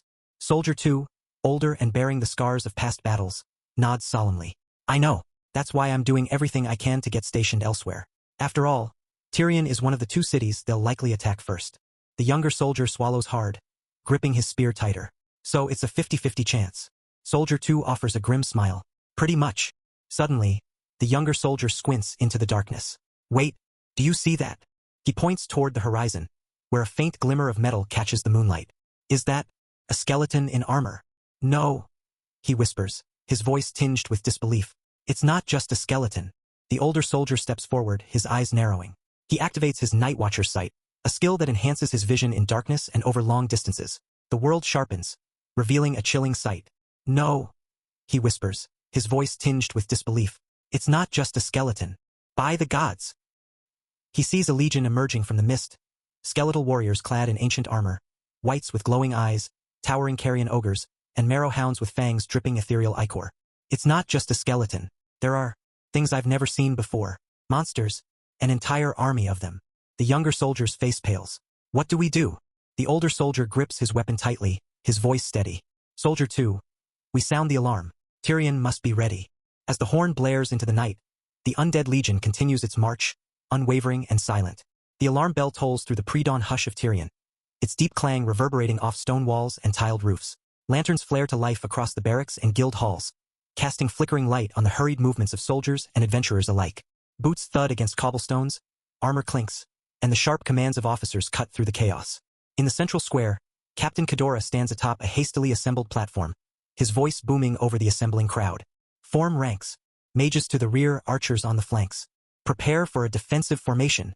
Among the gathering defenders, whispers ripple through the ranks as eyes turn toward the horizon. This time a dense fog covers the bone piercers, unnatural in its speed and thickness, obscuring the landscape beyond the city's outer walls. What's causing that fog? It's not natural. Captain Kedora strides toward the two soldiers who first sounded the alarm, his expression stern. Where's the enemy? He demands. The older soldier, still catching his breath, replies, Sir, the fog covered the enemies after we rang the emergency alarm. Before that, we saw something strange.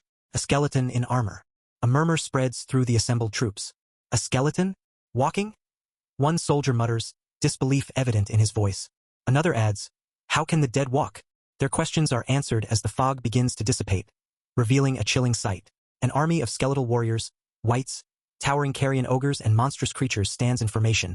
Marrow hounds with fangs dripping ethereal ichor, their hollow eyes glowing with an eerie light. Palpable fear grips the defenders. The captain, sensing the wavering morale, raises his voice. Everyone focus. No matter what these creatures are, we must defend our homeland. The soldiers straighten, gripping their weapons tighter, resolve hardening in their eyes. Suddenly, a chilling aura envelopes the city. The air grows cold, and an oppressive silence falls. From the midst of the undead army, a colossal skeletal hand materializes, gripping a massive sword forged of deathly energy. With a deafening roar, the hand swings down, the sword cleaving through the city, destroying buildings and walls in its path. The ground shakes violently, and a cloud of dust and debris rises. For a moment, there is stunned silence. Then, a young soldier, tears streaming down his face, cries out, Run! With the city's defenses compromised, the undead surge forward with unnatural speed, their tier 4 strength overwhelming the human defenders. The undead breach the city's perimeter, their movements a blur. Skeletal warriors, their armor clanking, charge with weapons raised. Wights emit eerie wails as they leap onto the battlements, tearing through the ranks. Carrion ogres, massive and grotesque, swing their clubs, sending soldiers flying. Captain Kedora barely has time to shout, Hold the line! Before the first skeletal blade carves clean through a man beside him. Back! Regroup at the... His command cuts off as a marrow hound crashes into him from above. Its jaws clamp down on his shoulder. He screams, channels his tier 4 skill, and blasts the creature off with a shockwave. He stumbles to his feet, blood pouring down his arm. A towering wight lands in front of him, eyes glowing with unnatural hunger. Kedora roars, You want a real fight? And hurls his blade into a spinning arc, igniting it with crimson energy. It slams into the wight's torso, only for the creature to catch it mid-swing. With a sickening crunch, it drives its own bony hand into Kedora's chest, piercing through the armor like paper. Kedora gasps, blood bubbling from his lips. His last words are a hoarse whisper. Forgive me, Tyrion. He falls. The line breaks. All at once, the soldiers scream. Some fight. Most run. Retreat! Someone yells. They're tier 4. We're not even close. Gods help us. The older soldier from the watchtower, still gripping his spear, swings at a wight charging toward him. The blow connects only for the creature to grab the shaft and shatter it with one hand. The soldier drops the splinters, draws a dagger, and roars defiantly. For Valgros. He doesn't last long. The wight pins him to the wall, claws tearing through his chestplate.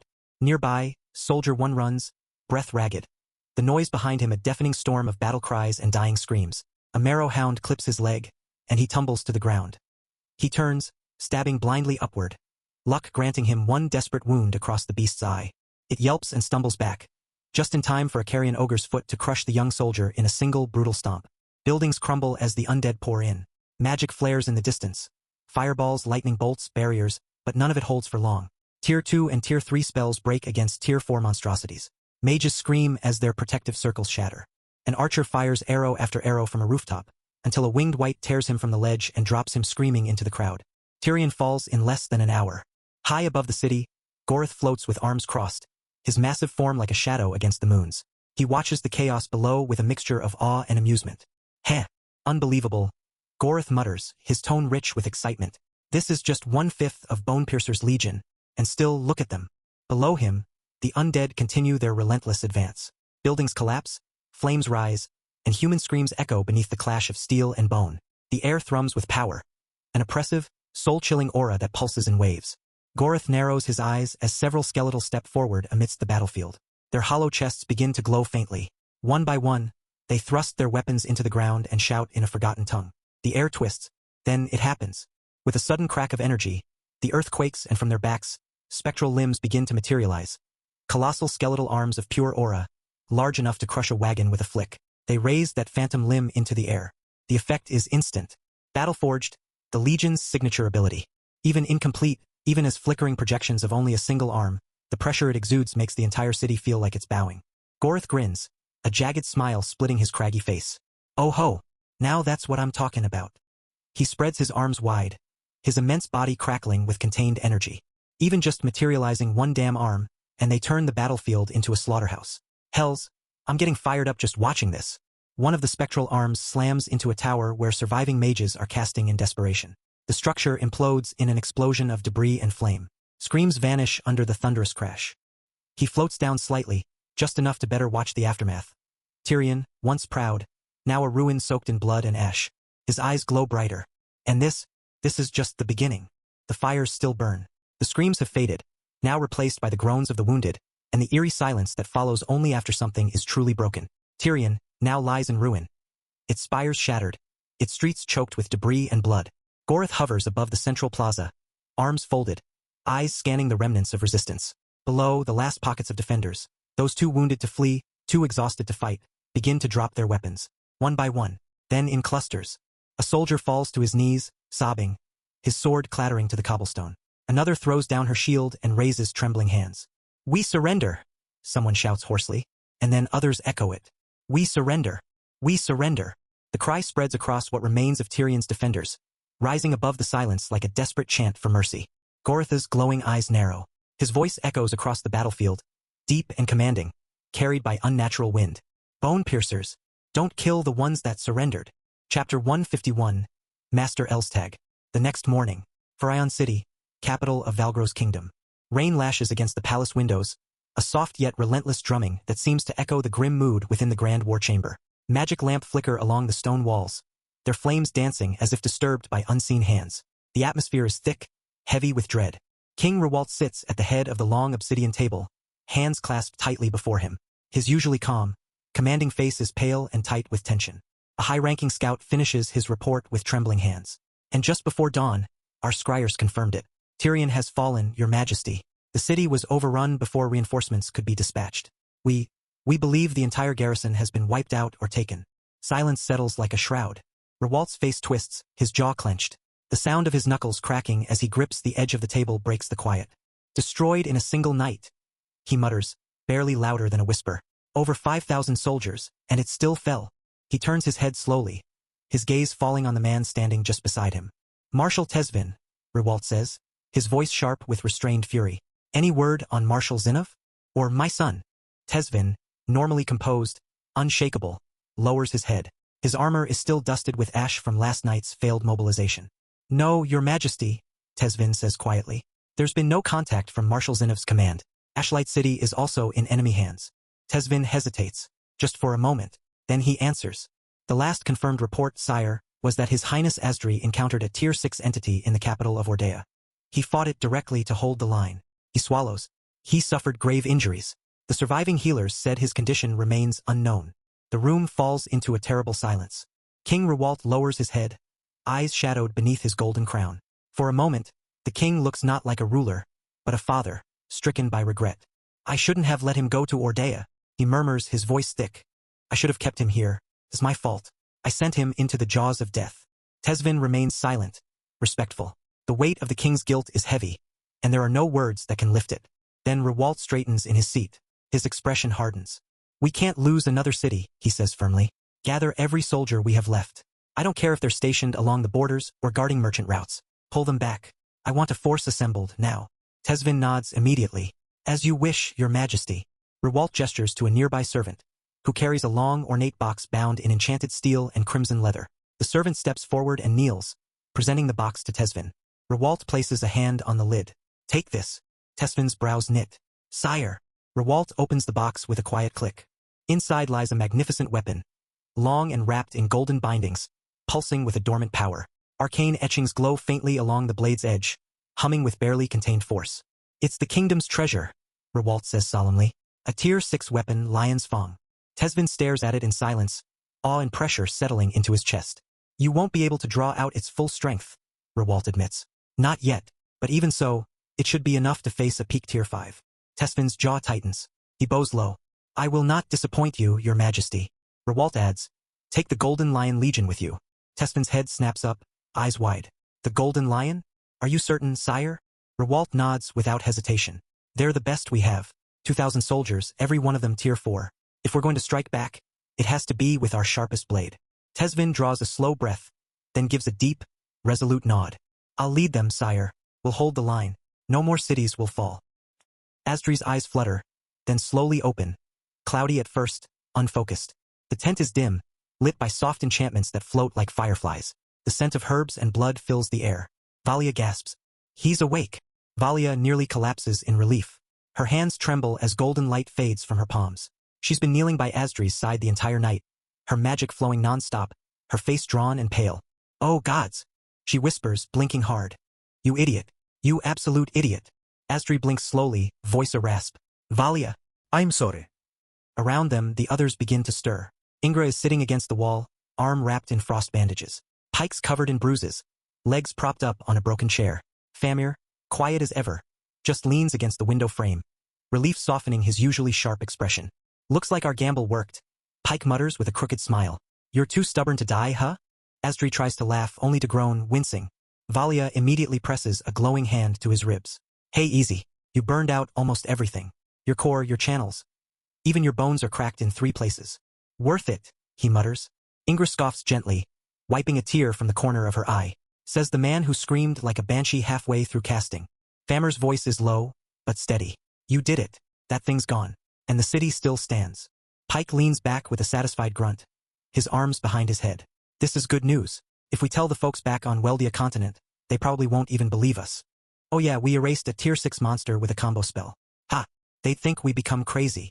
Ingra chuckles, brushing a lock of hair from her face. It's thanks to that old man giving us the link skill. What was his name again? Asdri shifts slightly, grimacing. Master Elstag. You're right, I never imagined the link skill could go that far. We barely scratched the surface during training. He pauses, eyes thoughtful. We should thank him when we get back to Weldia. I think this is the first time anyone's pushed a link skill to its absolute limit. We always used it for defense, Ingra adds. Or simple support magic. Famir nods. But channeling multiple Tier 5 skills into one body? That's something else entirely. Valia crosses her arms, brow furrowed, and looked at Asdri. And nearly killed you. Her voice is sharp, but there's a tremor in it. She doesn't hide how scared she was. We shouldn't use that technique unless we have no other choice, she says. It's too dangerous. Asdri lets out a breath. I know. I don't plan on feeling that kind of pain again. He glances toward Pike, a tired smirk forming. Maybe it's your turn next time. Pike raises both hands. Whoa, no thanks. My bones like being intact. You're the chosen one or whatever, not me. Everyone laughs. Tired, aching, but genuine. The kind of laughter that comes only after survival. Suddenly, the tent flap is pulled open with urgency, letting in a gust of wind and the smell of rain-soaked earth. Marshal Zinov steps inside, his armor scratched and his cloak damp from travel. His stern expression softens the moment his eyes land on Asdri. Your Highness, he says, voice low with relief. I'm glad you're awake. Asdri manages a small smile. Uncle, you know me, I'm not that easy to kill. Zinov chuckles once, but it doesn't reach his eyes. No, you're not, but you scared us all. He kneels briefly beside the bed, placing a hand on Asdri's shoulder. Then he rises with a sigh. I wish I could stay, but I can't. I need to return to the capital immediately. Asdri's brow furrows. What happened? Zinov's face hardens. Tyrion fell last night. The air in the tent freezes. All the warmth, all the lightheartedness evaporates. Valia's hand stills over Asdri's ribs. Pike straightens in his seat. Ingra's eyes go wide, lips parted in disbelief. Famir says nothing but his hand. What? Asdri asks, voice hoarse. Tyrion fell? Zinov nods grimly. It was fast. Our outer wards went dark just before midnight. By dawn, the city was overrun. We lost contact with the command post, the towers, even the Eastern Watch. It's gone. Asdri slowly pushes himself up despite Valia's protests. His teeth clenched against the pain. How many? Zinov doesn't answer at first. His jaw works, and for a moment the marshal looks older than ever. Too many, he finally says. Over 5,000 stationed there. We're not sure how many made it out. Maybe a few hundred at most. Silence follows. A silence that presses on every chest. Zinev exhales slowly, then continues, his voice low and grave. His Majesty has decided to go all out. He's mobilizing everything we have to halt the enemy's advance. No more delays. No more waiting. He'll meet them head-on before they reach the heartlands. Asdri's hands clench over the blanket. His breathing is uneven, but his gaze sharpens. Please be careful. We still don't know if they have another Tier 6 on their side. Zinev offers a faint smile, one that doesn't quite reach his tired eyes. Don't worry, Your Highness. The Valgros kingdom isn't something a single Tier 6 can destroy. He steps back, adjusting the grip on his sword belt. Even monsters bleed, and if they don't, we'll teach them how. Asdri's voice softens, heavy with gratitude. Thank you, Uncle. Zinev meets his gaze for a long moment. Then he nods. Get well, Asdri. You're still needed. And when you're ready, come find us. With that, he turns, his cloak snapping behind him as he strides out into the rain-soaked morning. The tent is quiet once more. Chapter 152. Noctara City, Smithing Building. The tent is quiet once more, but the weight of Zinev's words lingers. Asdri slowly exhales, eyes drifting toward the flickering lantern above. Then, a sudden thought crosses his mind. His expression tightens. Any news about Alex? He asks. The question hangs in the air. Zinev pauses near the flap, half-turned. His brows knit.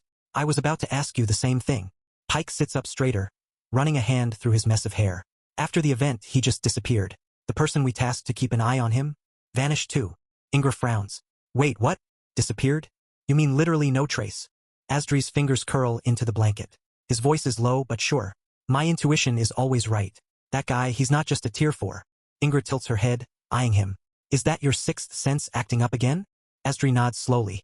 Yeah. It's the same feeling I get when I stand in front of someone way stronger than me. That kind of pressure. The kind you don't forget. And dangerous, too. Like a blade held just out of sight. Valia glances toward the flap where Zinev had disappeared. So you're saying, we've had someone like that right under our noses this whole time? Famir, still silent by the window, speaks at last. Maybe he didn't want to be noticed. Maybe he let us see just enough to stay off the radar. Pike mutters. Well, he sure succeeded. If he's really hiding that kind of power, then we're lucky he's not on the enemy's side. Asdri shifts slightly, wincing as he speaks. That's why I'm trying my best to befriend him. Keep him close, learn who he really is, and at the same time, keep an eye on him. Valia raises a brow, arms still crossed. So what? You want to recruit him? If possible, Asdri says, then glances at her. But if not, at least I'll know which way he leans when things get worse. Valia's gaze lingers. Then she sighs, her voice low. It's still weird though, don't you think? He disappears right when the city's in chaos? Like he knew what was coming. Ingra frowns. Or didn't want to get involved. Asdri leans back against the pillow, his breath uneven. Okay. He says, voice quieter now. Let's not talk about Alex anymore. Everyone turns toward him. He closes his eyes for a beat, then opens them again.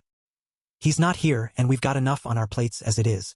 We all need to heal physically and mentally, starting with me. Valia nods, stepping back toward him, her hands already glowing again. Finally, something that makes sense. Pike exhales through his nose. Yeah, good call. I think my shoulder's still dislocated.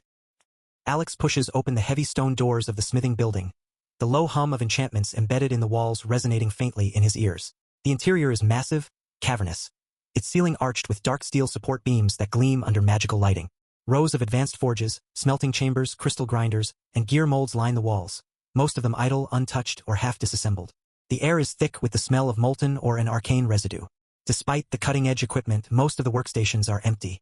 The moment Alex steps inside, a large, horned figure hurries over, soot and sparks still clinging to his apron. It's Gracker, a hulking Mulgar, a forge-born monster species with rocky skin, obsidian claws, and heat-resistant lungs. The only blacksmith under Alex who can forge Tier 4 gear, and the one Alex made to lead the blacksmiths right now. Lord Alex, Gracker booms, bowing slightly, his deep voice echoing through the hall. You grace the forge with your presence. Alex gives a small nod. Gracker, how's progress? Gracker scratches the side of his jaw, glancing toward the rows of unused stations. Slow. The gear is here, but we don't know how to use half of it. These machines, they're not like the ones we're familiar with. Alex steps deeper into the forge, his boots clicking against blackened stone. The temperature here is high, even without the forges running full force, but it doesn't bother him. He moves with calm purpose, his sharp eyes scanning the layout, noting which stations are operational and which are clearly untouched. I figured as much, he says, folding his arms as he stops near an inactive runic crucible. Its surface is pristine, untouched. This forge was meant for smiths with technical knowledge far beyond what you know. Gracker grunts, his clawed hands resting on his hips. I've been training the younger ones on the basics, but even I don't understand half the functions. These glyphs. He gestures toward a dormant gear engraver glowing faintly with dormant runes. They shift and change depending on material input. That's not normal smithing. Gracker's frown deepens as he watches Alex. We've never seen anything like it before. It's all advanced tech. Even if we could figure out how to use it, I'm not sure if our knowledge would be enough to handle it.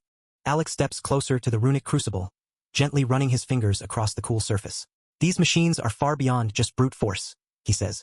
They require a mastery of both magical and physical crafting that only the highest-tier smiths can comprehend. You don't have to worry about them for now. Gracker tilts his head, curious. Then, what should we do? You need to focus on improving your own smithing first. Alex replies, his voice calm and steady. Once you and your team reach a higher level of proficiency, you'll understand how to use these machines. Right now, the most important thing is to ensure your basics are solid. Build up your skills. Gracker nods thoughtfully, absorbing Alex's words. Thank you, Your Majesty. With the resources and techniques you've given us, we are improving very quickly. I can feel the difference already. Alex smiles slightly, the corners of his mouth lifting. That's good to hear, because for my kingdom to grow, I need capable people like you and everyone here. The future depends on all of you. Gracker's eyes gleam with determination. We won't let you down. We'll keep pushing forward, learning everything we can. You've given us the tools. Now it's up to us to master them. Alex gives a slow nod, his gaze unwavering. I have no doubt you will. Alex turns slightly, eyes scanning another section of the forge where a group of salamanders, small, fire-infused beastkin with molten red skin and ember eyes, work in quiet coordination, their hands moving with natural rhythm and control as they shape metal. What about the salamanders? Alex asks, nodding toward them. Gracker lets out a low rumble, clearly impressed.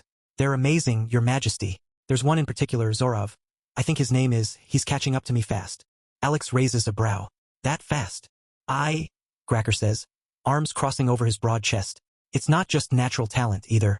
He's hungry to learn. I and my clan. We've been smithing all our lives, raised as slaves in human forges, chained to the craft since we were old enough to lift a hammer. But these salamanders? They're closing the gap like it's nothing. He looks over at the group, admiration clear in his voice. They don't just understand fire, they are fire.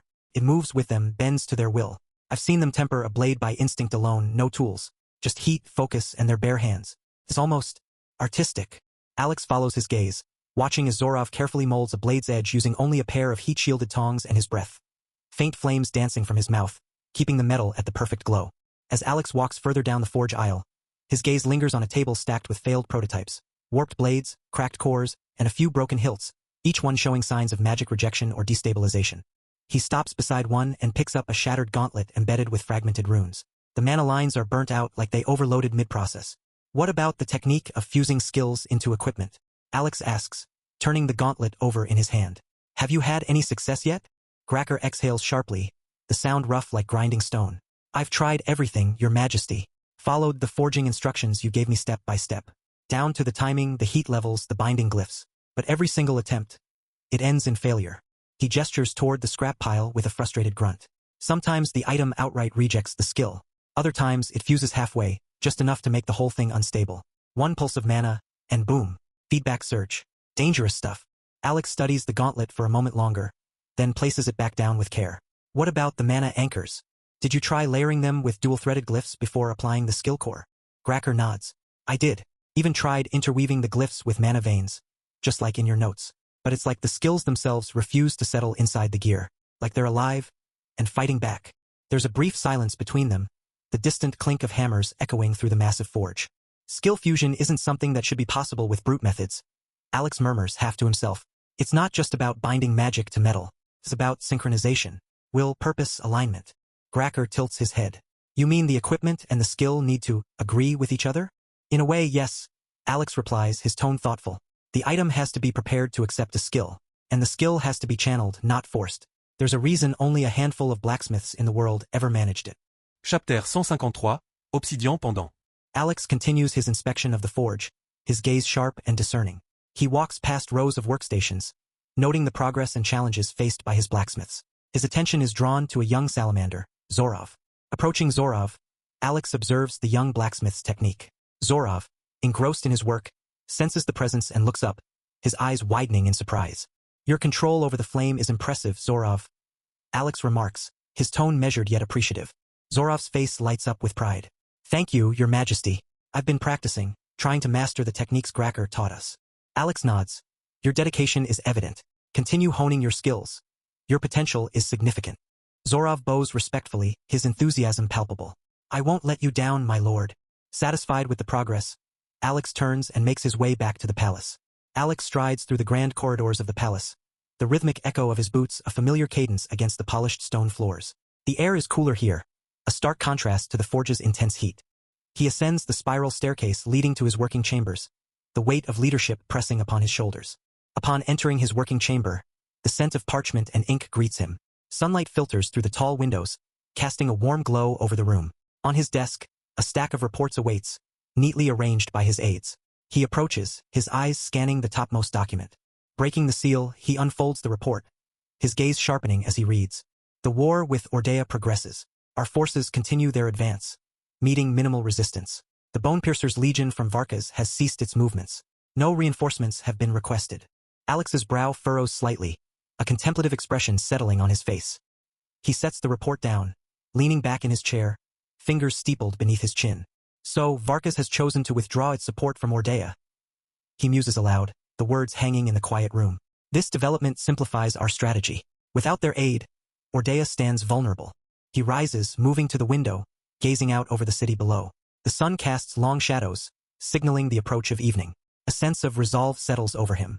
Prepare the next phase of our campaign, he instructs, his voice firm. With Varkas stepping back, we must seize this opportunity to bring Ordea to its knees. Turning from the window, Alex returns to his desk, penning directives with swift precision. The path ahead is clearer now, and he intends to lead his kingdom to victory.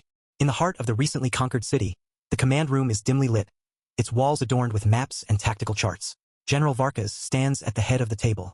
Seated around him are the commanders, Sorin, Nasara, Thurn, and Veltha. Varkas clears his throat, his voice deep and resonant. I have received orders from His Majesty. He wants us to end it all.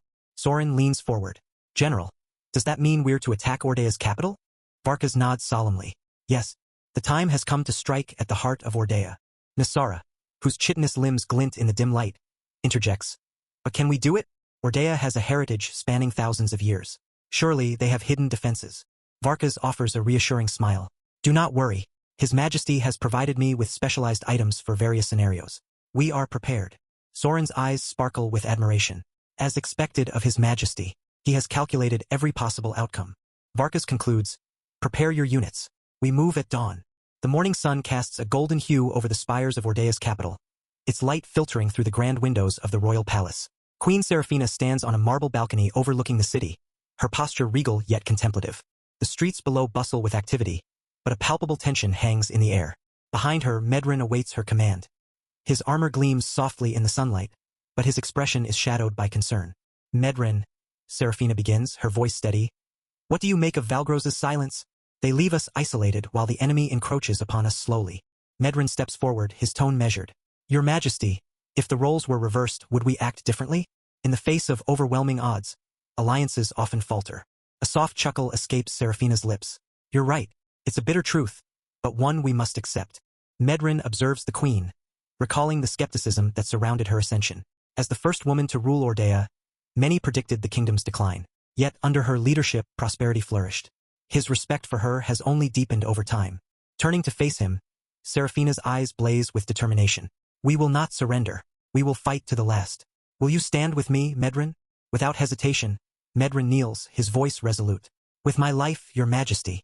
The queen places a hand on his shoulder, a silent vow passing between them. Together, they will face whatever challenges lie ahead, unwavering in their commitment to Ordea. At noon, the horizon darkens as General Varkas's formidable army emerges, a vast sea of over 100,000 monster soldiers and 8,000 human troops. Leading this force are Sorin, Nasara, Thurn, and Veltha, each commanding their specialized units. The defenders of Ordea, numbering 70,000, watch with growing unease as the enemy's strength appears undiminished, even augmented. From the battlements, a captain surveys the approaching horde. By the gods, he mutters. Their numbers have swelled. This isn't just a siege. It's an overwhelming force. Beside him, a lieutenant tightens her grip on her spear. We expected them to be weakened, she says, her voice tense. Instead, they've brought reinforcements. In the command tower, Queen Seraphina stands resolute, her gaze fixed on the encroaching army. Medrin approaches, concern etched on his face.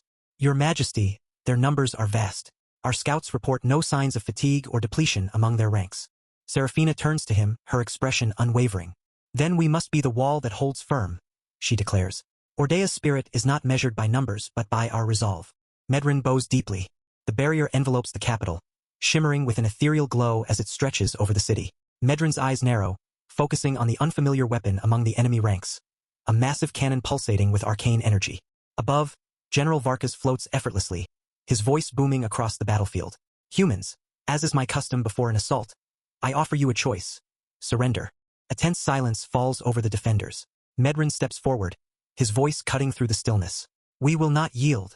With a commanding gesture, Varkas signals the attack. The cannon at the rear discharges, unleashing a concentrated beam of raw magical force. The beam strikes the barrier with a deafening roar, and the shield shatters like glass under a hammer. The defenders gasp in horror. Medrin's jaw clenches. He had believed the barrier impervious, capable of withstanding multiple Tier 5 spells. Yet, it crumbles effortlessly. Mages rush to the front lines, their hands trembling as they channel mana stones into the barrier's matrix. Energy crackles in the air as they work frantically to restore the shield, but the damage is substantial. The once impenetrable defense now flickers, unstable and uncertain. Medrin's gaze hardens. Prepare for the worst, he mutters, steeling himself for the battle to come. The battle erupts with a deafening roar as Nasara's shield-wielding units charge forward, their massive shields raised like walls of iron. The ground trembles beneath their synchronized steps, a testament to their discipline and unity.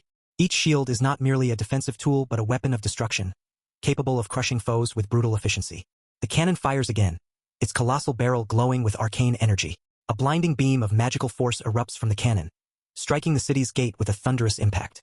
The reinforced gates, once thought impregnable, splinter and crumble under the relentless assault.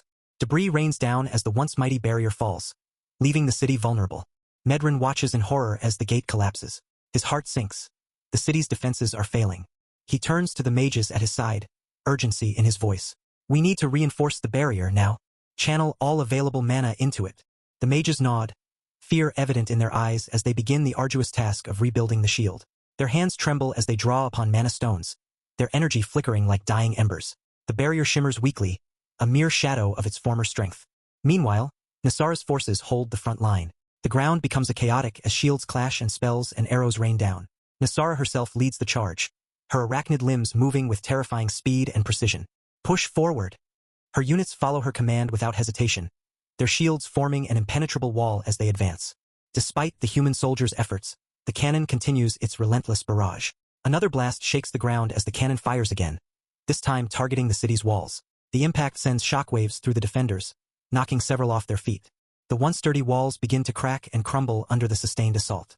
Queen Seraphina stands atop the command tower, her eyes fixed on the shattered barrier and the crumbling gates of Ordea. The once impervious defenses now lie in ruins, and the enemy's relentless assault sends shockwaves through the city. Her heart pounds, disbelief etched across her face. A royal guard rushes to her side, urgency in his voice. Your Majesty, it's no longer safe here. We must relocate to the inner sanctum immediately. Seraphina's gaze remains fixed on the devastation below. She slowly reaches into her pocket and retrieves a small, intricately carved obsidian pendant. Its surface pulses with a faint, ethereal glow. Chapter 154. The Sorrow's End. She holds the pendant aloft, her voice rising in a resonant chant that echoes across the battlefield. By the ancient covenant of Ordea, I call upon the sacred light. Let the bonds of our ancestors awaken and shield us from despair. The pendant begins to levitate, spinning rapidly as beams of light shoot out in all directions. A brilliant magic circle materializes above the city, its intricate patterns glowing with golden energy. The circle expands, encompassing the entire city in a protective aura. A surge of power washes over the defenders. Wounded soldiers feel their strength returning, their fatigue melting away. Mages, previously drained, find their mana reserves replenished, their spells casting with renewed vigor. Archers and swordsmen alike feel lighter, faster, more precise. On the front lines, Medrin watches in awe as the tide begins to turn. A nearby mage, eyes wide with wonder, responds, "It's the blessing of Ordea. The queen has awakened the city's ancient magic." Emboldened, the defenders rally. With renewed strength, they push back against the invading forces, their morale soaring.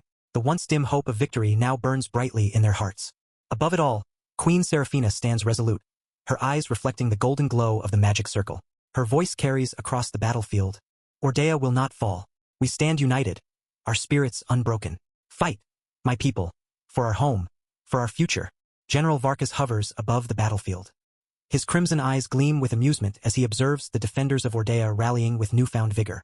The radiant magic circle above the city bathes the battlefield in golden light, invigorating the human forces. Interesting, Varkas murmurs, a smirk playing on his lips. This skill already as strong as Tier 6 skill. This should make things more entertaining. He turns his gaze to the front lines, where Nasara's shield-bearing units press forward relentlessly. Their massive shields, now glowing with a faint aura, absorb and deflect the enhanced attacks from the Ordean soldiers. Come on, boys, Nasara commands, her voice cutting through the din of battle. Reflect Theer attacks. Sorin stands atop a jagged outcrop, her assassin's garb fluttering in the wind. She surveys the renewed vigor of the human forces with narrowed eyes. With a swift motion, she activates a communication device, a sleek obsidian shard pulsing with dark energy. Commanders! Sorin's voice cuts through the static, calm yet commanding. Initiate the Finger of the Death God's skill. We'll shatter their barrier in a single strike. A brief pause follows, then acknowledgements crackle through the device. Acknowledged. Thurn's gravelly voice responds. Understood. Veltha's tone is sharp and eager. Ready? Nasara's voice is laced with anticipation. Across the battlefield, the monstrous units begin to converge. Sorin's warrior soldiers, Thurn's poison-infused beasts, Veltha's swift monstrosities, and Nasara's shield-bearing units all move with synchronized precision. Their individual auras, once distinct, begin to merge, forming a swirling vortex of dark energy above them. The sky darkens as the combined aura coalesces into a colossal, ethereal finger pointing directly at Ordea's barrier. The air grows thick with oppressive energy, and a low hum resonates across the battlefield. From the command tower, Queen Seraphina watches in horror. What sorcery is this? She whispers. Medrin, standing beside her, grips his sword tightly. Everyone, be ready, he shouts to the defenders. With a deafening roar, the finger of the death god descends upon the barrier.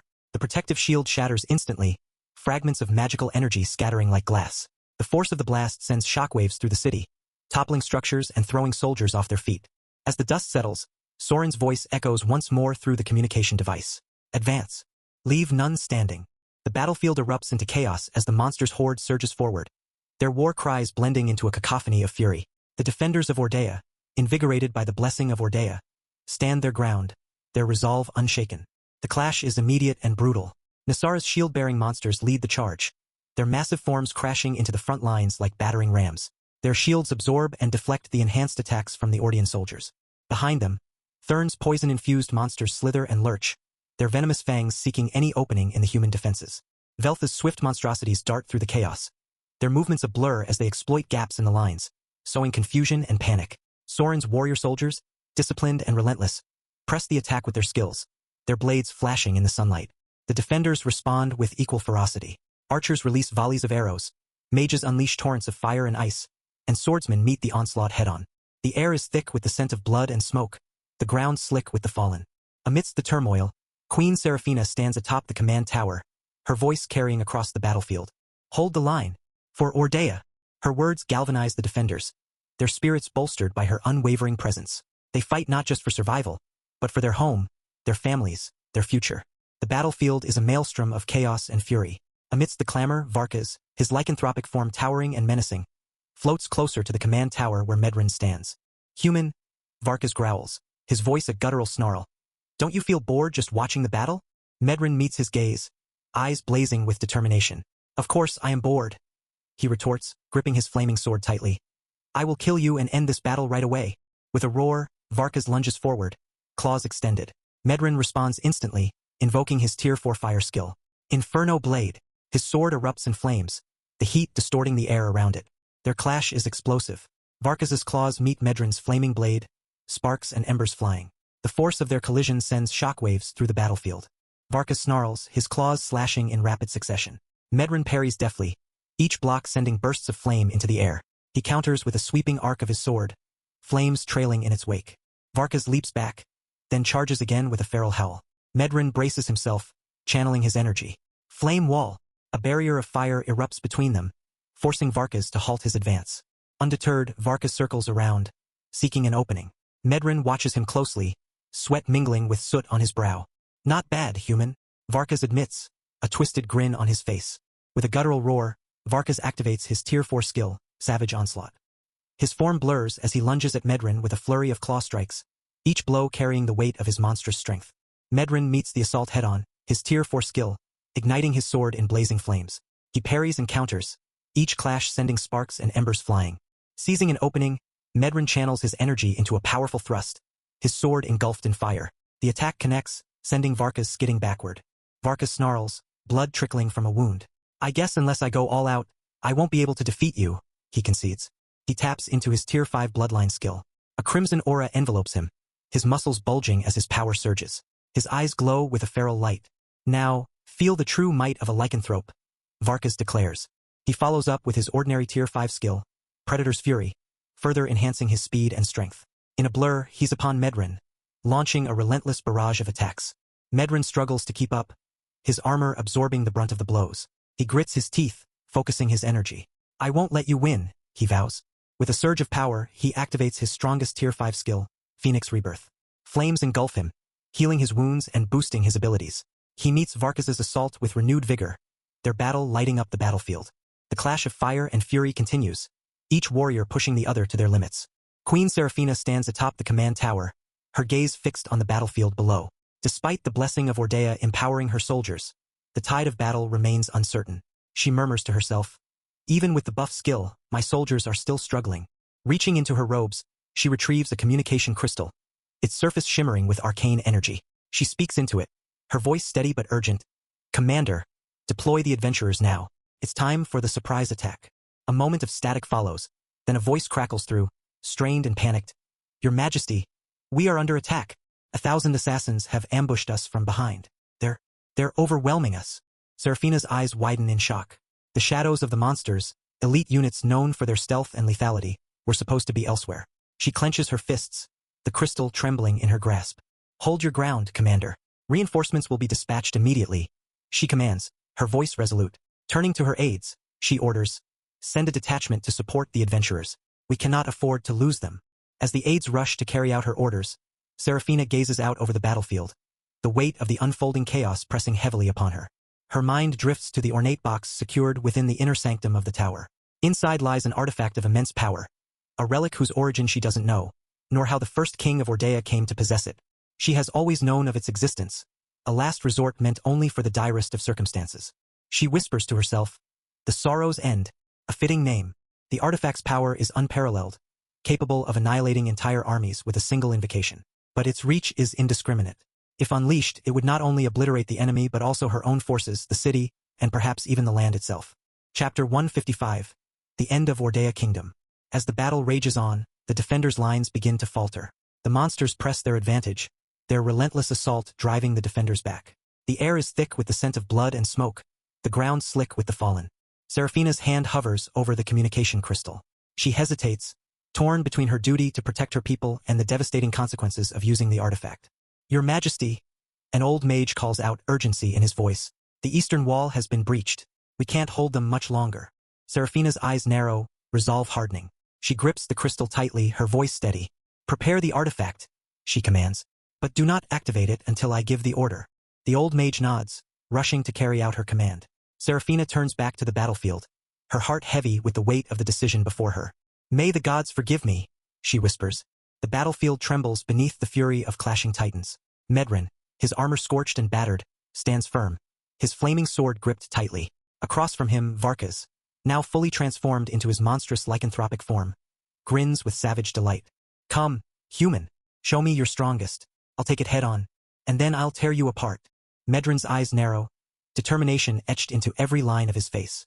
He raises his sword high, the flames intensifying, swirling around him like a fiery tempest. Very well, Medrin replies, his voice steady. He channels his remaining energy, invoking his ultimate tier 5 skill, Solar Ascension. A radiant aura envelopes him, the flames around his sword transforming into a brilliant, golden light. The ground beneath him cracks, unable to withstand the sheer force of his power. Varkas's grin widens, his claws flexing in anticipation. With a roar, Medrin charges, his sword blazing with solar energy. He strikes with precision and fury, each blow a testament to his unyielding spirit. Varkas meets him head-on, their clash sending shockwaves through the battlefield. The two warriors exchange blows, their movements a blur. Medrin's Solar Ascension skill empowers him, his attacks searing through the air with intensity. Varkas counters with feral strength, his claws rending the earth as he fights with ferocity. As the battle reaches its climax, Varka's blood trickling from a wound. Now, feel the true might of a lycanthrope, Varkas declares. He follows up with his Tier 5 skill, Moonlit Cataclysm, further enhancing his speed and strength. In a blur, he's upon Medrin, launching a relentless barrage of attacks. Medrin struggles to keep up, his armor absorbing the brunt of the blows. He grits his teeth, focusing his energy. But Varkas has another plan. He taps into another Tier 5 bloodline skill, Lunar Devastation. A silver aura envelopes him, his form becoming a blur as he unleashes a devastating flurry of attacks. Medrin tries to defend, but the onslaught is too much. Varkas's claws pierce through his armor, tearing into his flesh. With a final, savage blow, Varkas drives his claws into Medrin's chest, ending the battle. Medrin falls to the ground, his sword slipping from his grasp. Varkas stands over him, victorious. The battlefield falls silent, the defenders of Ordea stunned by the loss of their marshal. Varkas lets out a triumphant roar, signaling the monster's victory. From the command tower, Queen Seraphina watches in horror. She knows that the time has come to make a choice. She turns to the old mage. "Activate the artifact," she commands.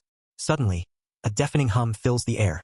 The clouds above the city swirl violently, parting to reveal a colossal being descending from the heavens. It has immense white wings that stretch across the sky, and in its hands, it holds a floating cube pulsating with energy. The soldiers and monsters alike pause, their gazes drawn upward in awe and terror. The old mage, standing beside Queen Seraphina, trembles as he recognizes the entity. "No," he whispers, his voice quivering. "I've read about this in the ancient texts. It's the ultimate trump card of the kingdom, Sorrow's End. But its power, it will annihilate the city." He turns to where Seraphina is located, desperation in his eyes. "Your Majesty, do you intend to destroy the city and us all just to eliminate the enemy?" Seraphina's eyes are fixed on the battlefield, where Medrin's lifeless body lies. Her heart is heavy with grief, her mind clouded with rage. She clenches her fists, her voice cold and resolute. "Make the barrier cover only half of the city," she commands. The old mage hesitates, horror etched on his face. "Your Majesty, doing so will strengthen the barrier, yes, but all our soldiers outside its protection will be caught in the blast." Seraphina turns to him, her gaze unwavering. "I know, but as long as our citizens survive, we can rebuild. Even if it means sacrificing our soldiers, we must protect the future of Ordea." She raises the communication crystal to her lips, her voice echoing across the battlefield. "All units, retreat immediately. Use your speed to escape the blast radius." This is not a request. It's an order. The soldiers, though shocked, obey without question. They begin to fall back. The old mage, tears streaming down his face, begins the incantation to adjust the barrier. As the barrier shifts, covering only half of the city, the colossal being in the sky raises the cube high above its head. The energy within it intensifies, casting a blinding light over the land. The final act of desperation is about to unfold, a sacrifice made to ensure the survival of a kingdom. As the radiant being in the sky prepares to unleash its devastating attack, Varkas senses the impending doom. The air thickens with tension, and a blinding light gathers around the cube held by the celestial entity. The ground trembles beneath the weight of the impending catastrophe. Varkas, standing amidst the chaos, feels a chill run down his spine. He gazes upward, eyes narrowing as he assesses the threat. "If that attack hits us," he mutters, voice low and grave, "there will be no one left to tell the tale." Reaching into a pouch at his side, Varkas retrieves a small, ornate shield, an item bestowed upon him by his sovereign. Its surface shimmers with ancient runes, pulsating with latent energy. With a swift motion, he tosses it into the air. The shield ascends, hovering above the city, expanding rapidly into a vast, translucent barrier. The celestial being releases the energy stored within the cube. A colossal beam of light descends, illuminating the battlefield with blinding intensity. The beam strikes the shield conjured by Varkas's item. A thunderous impact resonates, shaking the very foundations of the city. The shield holds, absorbing the brunt of the attack. Waves of energy ripple across its surface, distorting the air and sending shockwaves through the surroundings. The ground quakes and debris is hurled into the air. Varkas braces himself, muscles tensed, as he endures the aftermath of the clash. Dust and smoke envelop the area, obscuring vision. As the light dissipates, the shield remains intact, though visibly strained, its glow flickering. The battlefield falls silent once more, the immediate threat neutralized. The radiant being in the sky begins to dissipate, its form unraveling into streams of light that fade into the heavens. The battlefield, moments ago engulfed in chaos, now lies in stunned silence. Human soldiers, their weapons still raised, stand frozen, eyes wide with disbelief. The monstrous figure of Varkas stands tall amidst the remnants of the clash, his presence commanding attention. Varkas steps forward, his voice resonating across the field. "Humans, do you still wish to fight? After witnessing your queen's willingness to sacrifice you all?" The soldiers exchange glances, the weight of his words sinking in. One by one, weapons clatter to the ground, a chorus of surrender echoing through the air. Queen Seraphina, from her vantage point, watches the scene unfold. Her knees give way, and she collapses to the ground, the reality of her failed gambit crashing down upon her. How? How could this happen? A royal guard rushes to her side, concern etched on his face. Your Majesty, are you all right? Seraphina said. I was prepared to sacrifice everything. And yet, Varka's eyes scanning the horizon. With a powerful leap, he ascends into the air. He soars towards the command tower where Queen Seraphina resides. Inside the tower, Seraphina struggles to her feet, her body trembling from the aftermath of the failed assault. The royal guard, ever vigilant, positions himself between her and the approaching threat. His sword drawn and stands firm. Varka's lands with a thunderous impact, the stone floor cracking beneath his weight. Without hesitation, he swats the guard aside, sending him crashing into the far wall with a sickening crunch. Seraphina meets Varka's gaze, her eyes burning with defiance. What about we stop here now, Queen Seraphina? Varkas growls, his voice a deep rumble. Seraphina straightens, her chin held high. Kill me if you must, she spits.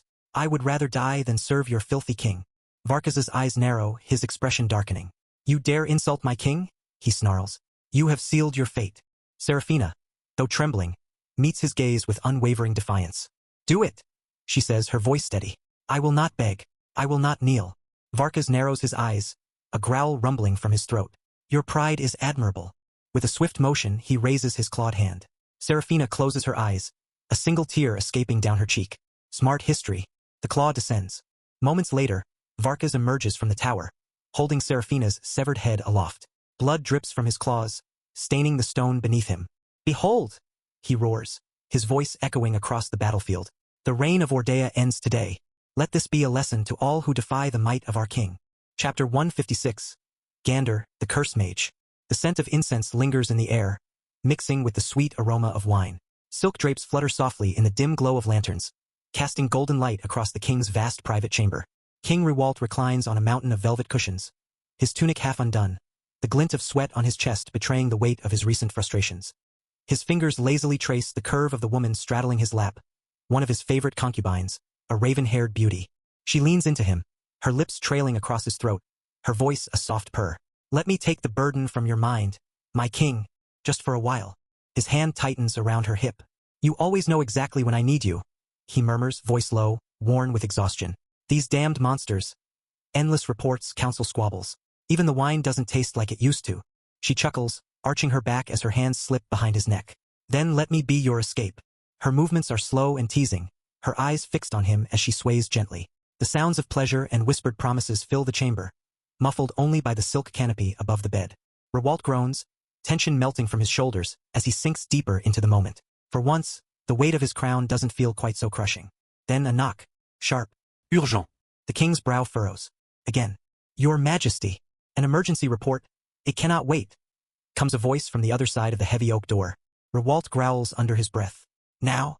The concubine stills on his lap, giving him a worried glance. Shall I send them away? He exhales deeply, his mood souring. No. If someone's knocking here, it's serious. He adjusts his robe and motions for her to step aside. She does, quietly wrapping herself in a silk shawl and vanishing behind a privacy curtain. Enter, Rewalt commands. The doors swing open. A young royal messenger rushes in, breathless, dirt and ash still clinging to his cloak. The boy kneels immediately. Forgive me, Your Majesty, but I was told to bring this directly to you without delay. Rewalt steps down from the dais, tying his robe tighter, a storm already brewing in his eyes. Speak, boy. What is it? The messenger swallows hard. Ordea has fallen, sire. Queen Seraphina is dead. For a moment, the room itself seems to still. Only the distant crackle of the fireplace dares to break the silence. What did you say? He asks, voice low, almost a whisper. The messenger lowers his head further, trembling under the weight of the news. Marshal Medrin was slain in battle.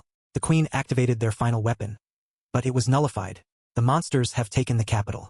Ordea has collapsed, Your Majesty. Rewalt's lips part slightly as if to speak, but no words come. He stares past the boy, eyes unfocused, chest rising and falling with slow, shallow breaths. Rewalt slowly sinks into a chair by the fire, his face pale as the heat of the moment bleeds out of him. He leans forward, elbows on knees, his fingers steepled against his lips. Silence thickens. In just one day, he murmurs. And Ordea, all gone. The concubine emerges from behind the curtain, shawl clutched to her chest. My king? She whispers, hesitant to approach. Rewalt lifts his head slowly, eyes filled with a rare dread. Do you know what kind of power Seraphina wielded? His voice is raw now, tinged with fear. Ordea had a trump card that even I feared. A divine weapon left from the first king, Sorrow's End. And it was destroyed. Overpowered. He slams his fist onto the armrest. The crack echoes through the chamber. What in the gods' names is that monster? The messenger dares a quiet breath. The report claims he summoned a shield. Something that absorbed the blast. He mutters, more to himself than to the others. Should I send word across the sea? Ask the other continents for aid? The concubine kneels beside him, eyes full of concern. Would they answer, Your Majesty? A bitter smirk touches Rewalt's lips. They see us as nothing more than a stubborn old mountain kingdom. They'd laugh at our plea, if they answered at all. Silence stretches. Then Rewalt rises to his feet, his robe falling open slightly as he towers over the firelight. I won't beg. His voice is cold steel now. But I won't wait to be next either. Send a raven to the Eastern Watch. I want every scout watching the border. He turns to the messenger. Bring me the head of the court mages. Now. The boy bows and bolts from the room. At Blackfall City, the once proud heart of Ordea, its grand palace now sits under a new banner. Silk banners bearing the sigil of Alex's kingdom hang from towering pillars. The throne chamber is silent, save for the creak of armor and the occasional shallow breath. Alex sits on the high throne, carved from obsidian and veined with crimson light pulsing like a heartbeat. He leans slightly to one side, one hand resting on the armrest, the other draped casually over his leg. His eyes are half-lidded, but sharp with awareness. Before him, kneeling in a line, are Ordea's surviving nobles, dukes, barons, aging uncles of Seraphina. The proud bloodline now bowed and trembling. Some dare not even raise their heads. Fear coils through them like smoke, thick and suffocating. Alex speaks. His voice is soft, but it cuts through the silence like a blade. Raise. The nobles hesitate. Then, slowly, shakily, one by one, they lift their heads and stand, their eyes flicking up to the throne. None dare speak first. Alex studies them in silence for a moment longer, letting the weight of it press down. You call yourselves the blood of Ordea, he says, voice calm but charged. And yet here you are, kneeling before the very man who shattered your walls. A few flinch. One older noble, perhaps Seraphina's uncle, clenches his jaw, his pride warring with fear. Alex's gaze falls on him. Speak. The man clears his throat, struggling to steady himself. We did not fight you, Your Majesty. We remained in the capital to protect the people. After Queen Seraphina activated the artifact, and failed, Alex finishes, tone even. Silence. The nobles lower their gazes again. But I am not here to waste lives, Alex continues. I am here to build something stronger. And you? His eyes sweep over them. You will serve me now, or you will serve no one. A younger noble, perhaps too naive or too desperate, dares a question. And, what would you have of us, Your Majesty? Alex smiles faintly, not cruel but cold, resolute. Loyalty. Obedience. Alex's gaze lingers on the nobles a moment longer. Then, with calm finality, he says a single word. Gander. A ripple of unease passes through the nobles as the heavy silence is broken by the soft scrape of metal-tipped claws against polished stone. From the shadows near the side of the throne, a figure emerges. Tall, hunched, draped in layers of tattered black and violet robes stitched with bone fragments and dried sinew. His long limbs move with deliberate, unnatural grace. The flickering lantern light reveals pale, papery skin stretched over a wiry frame, bones pressing visibly beneath. Gander's head is a grotesque mask of patchwork flesh, sewn together with black thread. A rusted bronze circlet floats just above his bald scalp, not touching him, suspended by some unseen force. Where his eyes should be, two small orbs of glowing green mist hover in empty sockets, flickering and pulsing like trapped souls. In his gnarled hand, he clutches a tall staff, its shaft twisted like charred wood, topped by a bleached human skull whose jaw occasionally twitches as if it remembers how to scream. Faint whispers hiss from the skull as Gander moves, in a language no living noble understands. Status window Gander. Race, unknown. Class, Curse Mage. Level, 625. Tier 6. Title, Whisper of Decay. Affinity, Necrosis, Binding Rites, Soulbrand. The nobles instinctively shrink back as Gander steps into view, the air around him growing colder, heavier. Even the torches dim slightly. Alex gestures lazily toward the nobles without rising. This is Gander, he says. One of my most loyal subordinates. He specializes in curses, old, binding ones. The kind that ignore walls, bloodlines, and prayers. Gander stops at the center of the hall. He turns his eyeless gaze toward the nobles, who now stand stiff as statues, sweat beating down their necks. Alex continues, voice smooth as silk drawn over a blade. Each of you will be marked. It is not pain that comes first, no. Pain comes later. First you'll feel nothing. Perhaps a tug when you lie, A chill when you think of treason. But if you act against me. He pauses, then finishes coolly. You'll die. Swiftly. Horribly. In front of everyone you've ever loved. One noble lets out a quiet gasp. Another mutters a prayer under his breath. None dare move. Gander raises his staff, and the skull at its tip groans. Its eye sockets alight with malevolent green. I bind thee, Gander intones, voice rasping like dry leaves dragging across stone. Soul to oath, flesh to will, mind to consequence. Dark runes flicker to life beneath each noble's feet, pulsing and climbing up their bodies in jagged, ethereal trails before vanishing beneath the skin. One noble cries out as the curse sears into his flesh, but Gander does not pause. When the final sigil fades, Gander lowers his staff. Silence falls again. Alex's voice is calm. There. Now we understand each other. Chapter 157. A portal to the unknown.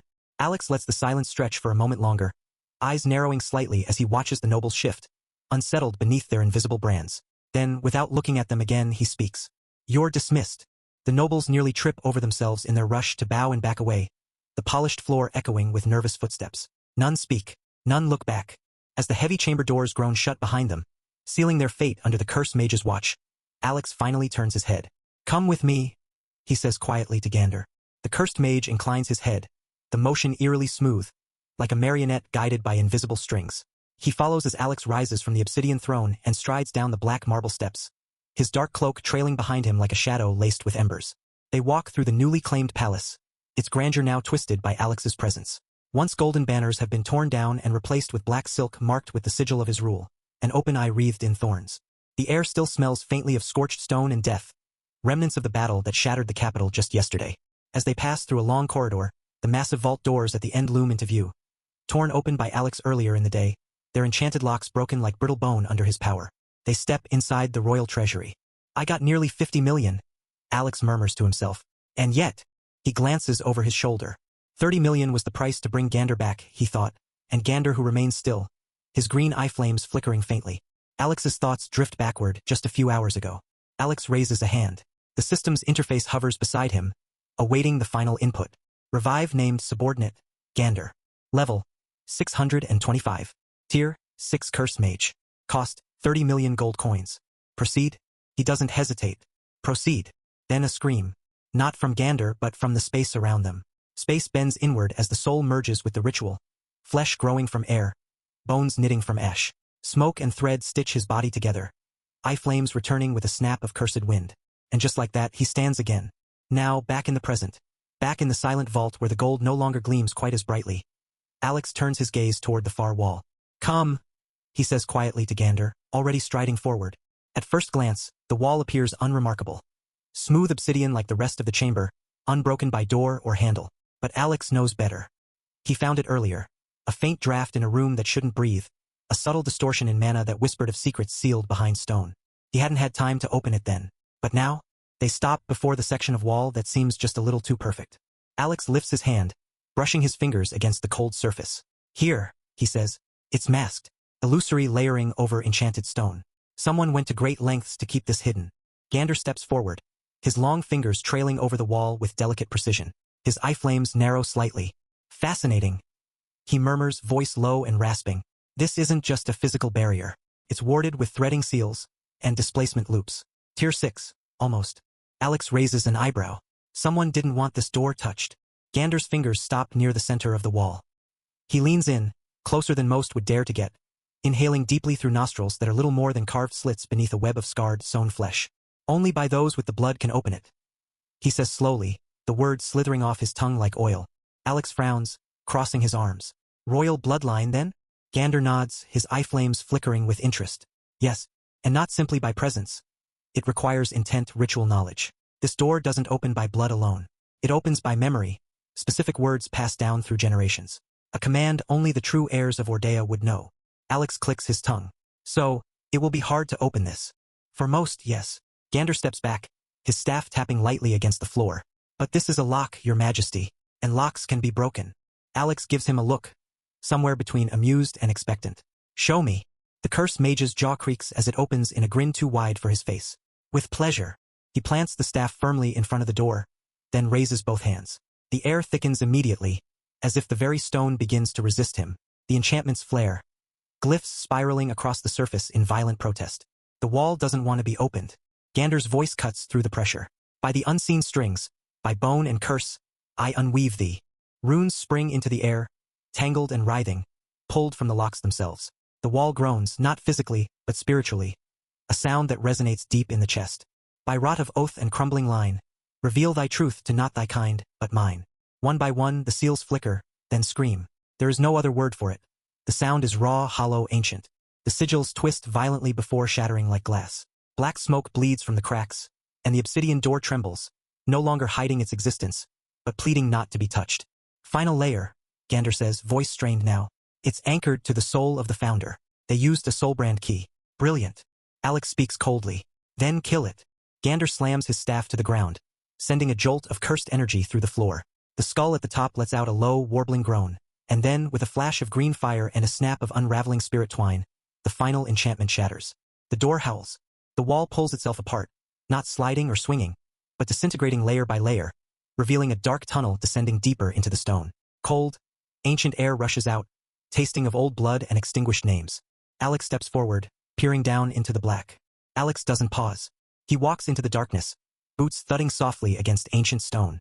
Gander follows silently, and the air around them grows colder with each step, as if even time itself hesitated to breathe in this place. The tunnel spirals, etched with sigils so old they've nearly eroded into meaningless scratches. Here and there, faint lights shimmer. Minutes pass, maybe more. The silence deepens until even the sound of their steps begins to feel like a violation. Then a chamber. The walls are cracked and uneven, the ceiling bowed with age, but at the center of the room stands a structure that immediately stops Alex in his tracks. Portal. Barely. It's a ring of stone, roughly carved and bound in runes that have faded to near invisibility. The air inside it ripples, sluggish and unstable. Mana sputters along its edges like wet fire. The portal is open, but barely holding. It flickers in and out, as though one breath might cause it to collapse entirely. Alex exhales slowly, lips curling into something between disbelief and disdain. This thing is even worse than my blueprint's lowest portal. He approaches it, crouching slightly to inspect the base. Cores degraded. No stabilizer array. The anchor is leaking into the floor. He taps the rim with a finger, stone chips off at his touch.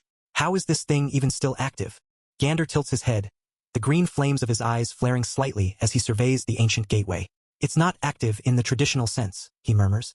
It's clinging. A husk of what it was, held together by sheer stubborn magic. Alex rises, brushing his hands off. It's a miracle this thing hasn't collapsed in on itself. If someone actually tried to walk through it like this, they'd be lucky to come out with their bones intact. He turns toward Gander, brow raised. Can you stabilize it? Gander doesn't answer right away. He walks forward slowly, steps deliberate, robes dragging faint dust across the floor. He stops just short of the portal and lifts a hand. Murmured incantations slip from his mouth, too quiet for the stone to catch. Threads of black mana wind from his fingertips, snaking into the portal's frame. The unstable shimmer inside the ring flinches, sputters, then settles. The flickering light grows steady. The sputtering hum smooths into a deep, even pulse. Gander lowers his hand. The portal stands, whole. Alex watches it for a moment longer before speaking. That was fast. Gander's lips twitch into a thin, unsettling smile. It was never broken, just abandoned, left to rot without fuel, without guidance. All it needed was a command. Alex steps forward, stopping just at the threshold of the now stable portal. The energy rolls against his skin like warm mist. Where do you think it goes? Gander shrugs, the motion unsettling in its fluidity. Impossible to say, Your Majesty. It's not labeled, and the anchors are too weak to trace. But the spell matrix is purposeful. It was built to go somewhere specific, not random. Alex narrows his eyes at the portal's steady hum, then glances sideways at Gander. Be ready, he says, his voice quiet but firm. We're going in. Gander inclines his head once, wordless, and steps to Alex's side. The portal's light dances along his stitched features and flickering eye flames, casting unnatural shadows across the cracked chamber. Alex doesn't hesitate. He steps through. Light bends, space folds, sound evaporates, and then he lands. The crunch of leaves beneath his boots surprises him. He straightens quickly, eyes scanning the surroundings. Massive trees tower overhead, their trunks gnarled and roots tangled like veins in the earth. Pale mist clings to the forest floor, swirling slowly around the ankles. Chapter 158. Felinari. Alex exhales, a little stunned. Oh, wow, he mutters, glancing around again. That went more smoothly than I expected. He takes a slow step forward, the forest silent except for the faint rustling of unseen branches. No Gander. Alex looks back, there's no portal, just trees. Endless, unbroken trees. His brow furrows. Ha! He doesn't panic. Instead, he touches the space beside him, and the system's faint interface shimmers into view. Still functional. Looks like we didn't arrive together, he mutters. The mist curls a little higher, and somewhere deep in the forest something cracks, like a branch under weight. Alex's eyes sharpen. Well, he says under his breath, a faint smile playing at the corner of his lips. Guess we find out where the hell I am. Alex rises slightly into the air, cloak whispering against the wind as he hovers just above the treetops. The canopy rustles beneath him, dense, wild, untouched. He narrows his gaze toward the direction of the sound he heard earlier. Another sharp crack cuts through the stillness, closer this time. Alex glides silently toward it, threading through the mist like a ghost. The branches shift and sway beneath his passage, and within moments, he reaches a small clearing tucked between twisted roots and stone outcroppings. His eyes land immediately on the scene below. In the clearing below, surrounded by snarling wolves nearly twice her size, stands a small humanoid girl with tiger-striped skin and a striped tail swaying behind her. Her ears are flattened, claws out, fangs bared in a desperate snarl. She backs up slowly, crouched low with tension coiled in her limbs. The wolves close in, growling low and steady. Foam lines one of their jaws. One lunges. Before it can land, Alex drops. He lands between them in an instant, boots striking the ground with a low final thud. The force sends a light ripple through the earth, scattering leaves and snapping the momentum of every creature there. The wolves freeze. The girl blinks up at him, eyes wide with shock and something else. Confusion, maybe. Her breath hitches. One of the wolves snarls louder in response, stepping forward. Alex doesn't move, but his presence does. A pulse of mana, coiling, unnatural, rolls out from him like a wave. The wolves recoil instantly, yelping and backing off, hackles rising. One bolts, the others follow, tails between their legs, vanishing into the misty woods without a second thought. Silence returns. Alex finally turns around. The tiger girl's breathing is shallow. Her tail flicks. She crouches like she's ready to run, muscles trembling. But she doesn't. Alex meets her gaze, then lowers himself to a knee, just enough so he's not towering. You all right? He asks, voice even. She blinks rapidly, then gives a quick, hesitant nod. Ya. I think so. Alex watches her for a moment, letting her catch her breath. Her body's still coiled like a spring, but her eyes are clearer now, sharp, wary, alive. What's your name? He asks, calm and direct. She hesitates, clearly debating whether to answer. Then, perhaps deciding she owes him at least that much, she mutters, Ruva. Alex nods once. Ruva, he repeats, then glances to the side as he calls up the interface with a flick of thought.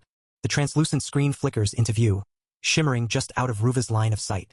He narrows his eyes, focusing on her presence. And the system responds instantly, runes aligning into a compact, glowing profile. Name, Ruva. Race, Felinari. Level, 201. Status, wounded, mana depleted. Affinity, wind.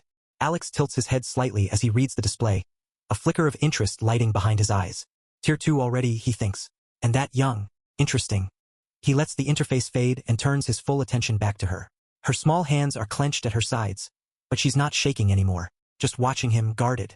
What were you doing out here? Alex asks gently. Ruva stiffens. Her ears droop a little, and her mouth opens like she's about to answer, but then her eyes well up with sudden tears. I don't know. She chokes out, voice cracking. I just ran. Last night, my village, there was fire. I woke up and everything was burning. I couldn't find anyone. I just ran. She hiccups, rubbing at her face with the back of her wrist. Alex's expression softens. Oh, he murmurs, the sound more like a breath than a word. His posture eases. Then suddenly, growl. The sound is soft, almost comically so, but it cuts through the silence like a stone dropped in still water. Ruva freezes. Her stomach growls again, louder this time, and her ears flatten against her head in pure embarrassment. Her face flushes as she curls slightly inward, trying to pretend like it didn't happen. Alex raises an eyebrow, then lets out a quiet chuckle. He shifts, reaching into the folds of his cloak. Are you hungry? He asks, his voice warm now, coaxing. A small smile touches his lips, just enough to ease the tension, to remind her he's not a threat. Ruva looks up at him warily, then gives the smallest nod. A little. I've got something here, Alex says, pulling out a wrapped ration, simple, compact, but more than enough for a starving kid. He kneels again and holds it out slowly, letting her see it before offering it forward. It's not fancy, but it's warm. Ruva stares at it for a second like she's not sure it's real. Then, cautiously, she creeps forward on all fours, eyes flicking between the food and Alex's face. Her claws gently take the package from his hand, and she hugs it close before unwrapping it like it's some sacred treasure. She doesn't speak, but the way she devours the first few bites says everything. Alex watches quietly, then leans back on one knee, arms resting across his leg. Take your time, he says softly, gaze drifting toward the trees. You're safe now. And for the first time since she appeared, Ruva's tail gives a small, slow flick. Not in fear, but relief. When the last bite is gone, Ruva sits back on her heels, licking a crumb from her thumb. Her posture is less tight now. Shoulders lower, tail relaxed against the forest floor. She looks at Alex, not quite smiling, but no longer afraid. Alex studies her face for a moment, then speaks gently. Ruva, do you remember where your village is? She hesitates, biting her lip. Her eyes drop to the ground. Mister, she says quietly, are you going to help me? Alex blinks. Then, with a faint, lopsided grin, he nods. Yeah, I am. Her eyes flicker up, just a little wider. We'll go check your village, Alex continues, standing now and offering a hand down to her. See if anyone else made it out. All right? Ruva hesitates for a breath. Then her small hand slips into his. Alex squeezes gently. And one more thing, he adds. Stop calling me mister. Makes me feel old. She tilts her head, confused. Then, what should I call you? Alex smirks. Call me Big Brother Alex. Got it. Her ears twitch. Big Brother? He nods once, confident. That's right. For the first time, Ruva's lips curl into a tiny, shy smile. Okay, Big Brother Alex. Alex ruffles her hair with one hand, making her let out a small, startled sound. But she doesn't pull away. Good. Let's go. He glances toward the forest. Lead the way if you can. We'll find what's left. Together. The forest gives way to the charred edge of a clearing as they move. Ruva walks beside him, her hand still gripping his loosely. The air grows heavier the closer they get. Ruva's steps slow. When the first broken fence post comes into view, splintered and blackened, Alex's expression hardens. Then, past it, the village opens up. What's left of it? Alex stopped. Ruva stops beside him. She doesn't speak. Alex takes a breath, then turns slightly. His voice is low but firm. Ruva, stay here. She doesn't move. Let me go first. I'll check if it's safe. Alex says, gentler now. But her voice cuts in before he can take a step. Can I come with you, Big Brother? She says it quietly, but there's a tremor in her tone. Like she's holding something back. Alex turns to her fully. She clenches her small fists at her sides, jaw tight. I need to see. I have to see if my parents are still here. For a long moment, Alex doesn't speak. He watches her, how her shoulders shake even as she stands her ground. How her claws dig slightly into her palms, holding back whatever pain is building. Then slowly he nods. All right, he says quietly, but stay close to me. Ruva gives a shaky nod. Okay. Alex reaches out, brushing his hand over the top of her head again. Gentler this time. Come on, he murmurs. Let's go find them. They step into the village. Or what's left of it. The ashes are cold now. The fires have long since died, but the smell lingers. Smoke and charred wood, something acrid underneath. Bones and blackened debris litter the pathways. Cracked pots, collapsed roofs. A single wooden toy, half burned, lies beside what might have once been a doorstep. Ruva walks in silence. She pauses in front of a small home. What's left of it is barely standing. Walls caved inward, roof mostly gone. This was Auntie Yule's family's house, she says softly, voice flat. They had 2 kids, little twins. I used to play with them. She takes a step forward and stops, staring at something in the rubble. Her breath catches. Alex follows her gaze and sees them. 2 small bodies, curled up against each other, as if they'd been hiding, as if they were hoping the fire would pass them by. Chapter 159, Ruva's Grief. As they move deeper into the village, the destruction shifts, less random, more violent. Not just fire, not just panic. The ground is scored with claw marks. Stone walls are dented inward, blood smeared in streaks. A broken spear lies half buried in the mud. The remains of some creature, twisted, too many limbs, are crushed under a collapsed roof. Alex narrows his eyes. This wasn't just a raid. It was a battle, a real one. His gaze traces the shattered remains of stone, the deep gashes in metal, the faint traces of lingering mana scorched into the ground like scars. Tier 3, he murmurs, crouching near a split beam, then frowning as his fingers brush a groove carved straight through it. No. Tier 4. Ruva doesn't respond. She's gone quiet again, taking it all in with wide, numb eyes. Her hands tremble, and her steps are hesitant, like her body knows what her heart refuses to believe. They round a bend, and the largest building comes into view. Or what's left of it. The great hall at the center of the village, once a gathering place, maybe a place of pride, now leans crooked, its roof caved in, walls split open like something tore its way straight through. The ground outside is scorched and cracked, like someone detonated magic mid-fight. Alex's brow tightens. He steps forward slowly, scanning the wreckage. Then Ruva gasps. Her hand slips from his. Papa! She screams, and bolts. Ruva! But she's already running, bare feet slapping against the scorched earth, straight toward one of the broken walls. Alex surges after her. And then he sees it. Half buried in the collapsed structure, pinned beneath the debris. There's a man. A Felinari, striped like Ruva, broader in frame. His body is slumped, still. Blood darkens his side. His arm is flung outward, claws dulled and coated in soot. His eyes are half open, unseeing. Ruva crashes to her knees beside him. Papa? Her voice breaks. Papa, no, no, no, wake up, please. She shakes him. Once, twice. Her claws grip his tunic, and she buries her face against his chest. He already knows. There's no breath, no pulse, just the scent of dried blood and the lingering tension of a warrior who never had the chance to finish his last fight. Big brother, Ruva sobs. He was trying to protect the village. I know he was. He always said he would. She leans forward again, curling beside the body, her small frame shaking with grief. Alex stays by her side, silent but solid. His presence the only thing anchoring her in the moment. The wind stirs through the ruined walls, carrying the scent of ash and memory. Alex closes his eyes briefly. Ruva sits with her knees drawn up, arms wrapped around herself. Her eyes are red and swollen, but dry now. The grief hasn't vanished, it never does, but it's no longer a tidal wave, just something heavy, settled. Alex watches her, arms folded loosely across his chest, and says nothing. She needs this moment, to breathe, to stand back up. Slowly, Ruva rises to her feet, wiping her face with the back of her hand. Her voice is hoarse, but steady when she speaks. Big brother. Alex lifts his gaze. I want to find my mama, she says, and bury them all together, please. Alex straightens, his expression softening. She's 15, and yet, she's facing this like someone twice her age. He nods once, firmly. Let's do that then.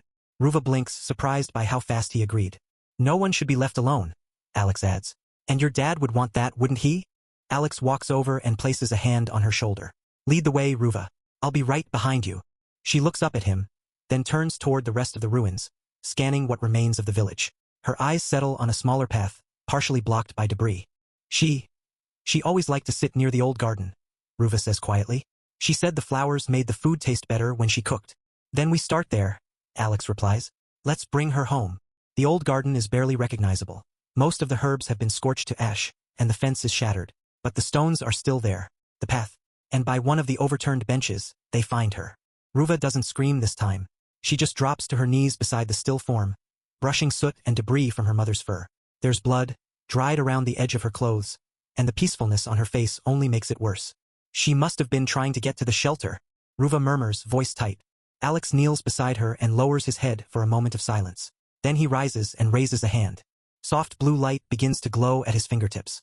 Gathering wind, he whispers.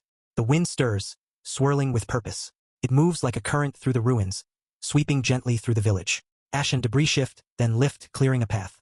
From every corner of the village, broken bodies begin to rise, cradled in streams of magic. One by one, the lost are gathered. Ruva watches, wide-eyed, as Alex brings them together in the clearing beside the village's old shrine. A small, half-burned structure still standing, like it had weathered the storm for this very purpose. Together, they dig. Takes time. Alex uses magic to shape the earth. Ruva insists on placing the bodies herself, her mother, her father, the twins, her neighbors. All of them, carefully, respectfully. And when it's done, they stand in silence. The wind stills. Thank you, Ruva says quietly, her hands clasped in front of her. Ruva, he says, voice gentle. Is there another village nearby? One you were on good terms with? Somewhere safe? Ruva nods slowly, her ears flicking once. Yeah, she says. It's northeast, near the river bend. About half a day if we walk steady. She looks up at him, brushing a strand of ash-smeared hair from her face. Their whole village is Lamari. You know, the horned ones? Real quiet but strong. They used to trade with us all the time, fruits, dried roots, even medicine sometimes. My mama liked them, said they were honest folk. Alex watches her for a moment, then asks, so your village and there's allies? Ruva nods again, firmer this time. Yeah, not just friendly. We looked out for each other, she says. When the winter hit hard last year, we shared grain. And when they had a fire, small one, we sent wood and blankets. It's not official or anything, but it's real. You know? Alex nods, his gaze turning briefly toward the treeline, the fading sunlight casting long shadows over the graves. Good, he says. We'll head there next. If they're the kind to share food and trust, they're the kind who might help you. Ruva tilts her head. And what about you? Alex glances down at her. I'll stay long enough to make sure they open the gate. After that, we'll see. Okay, but... Ruva doesn't finish her sentence. She lowers her gaze instead, the rest of the words caught in her throat, and just nods. They walk in silence after that. And by midday, the trees thin again, revealing carved wooden totems lining a narrow path. Strange but elegant designs, horns spiraling upward, woven into symbols of the moon and river. Ahead, built into the gently rising hills, the Lamari village finally comes into view. It's quiet, watchful. The buildings are shaped from smooth stone and pale timber, rounded like shells, nestled into the land. A stream runs through the center, feeding small gardens. As they step onto the main path, a figure drops from the nearest ledge, tall, broad, and unmistakably Lamari. Curved horns sweep back from his head, and his dark eyes narrow as he holds up a hand. "That's far enough," he says, voice calm but firm. "State your name and—" His words cut off mid-sentence. "Wait, is that?" His eyes widen as he steps closer, peering at the girl beside Alex. His mouth opens slightly, like he doesn't believe it. "Little Ruva?" he says, breath hitching. "By the river spirits? You're alive?" Ruva blinks, startled. "Big brother Moreau." Before she can say more, the Lamari lets out a shout, turning his head toward the village. "She's alive. There's a survivor from the Felinari tribe. Ruva's alive."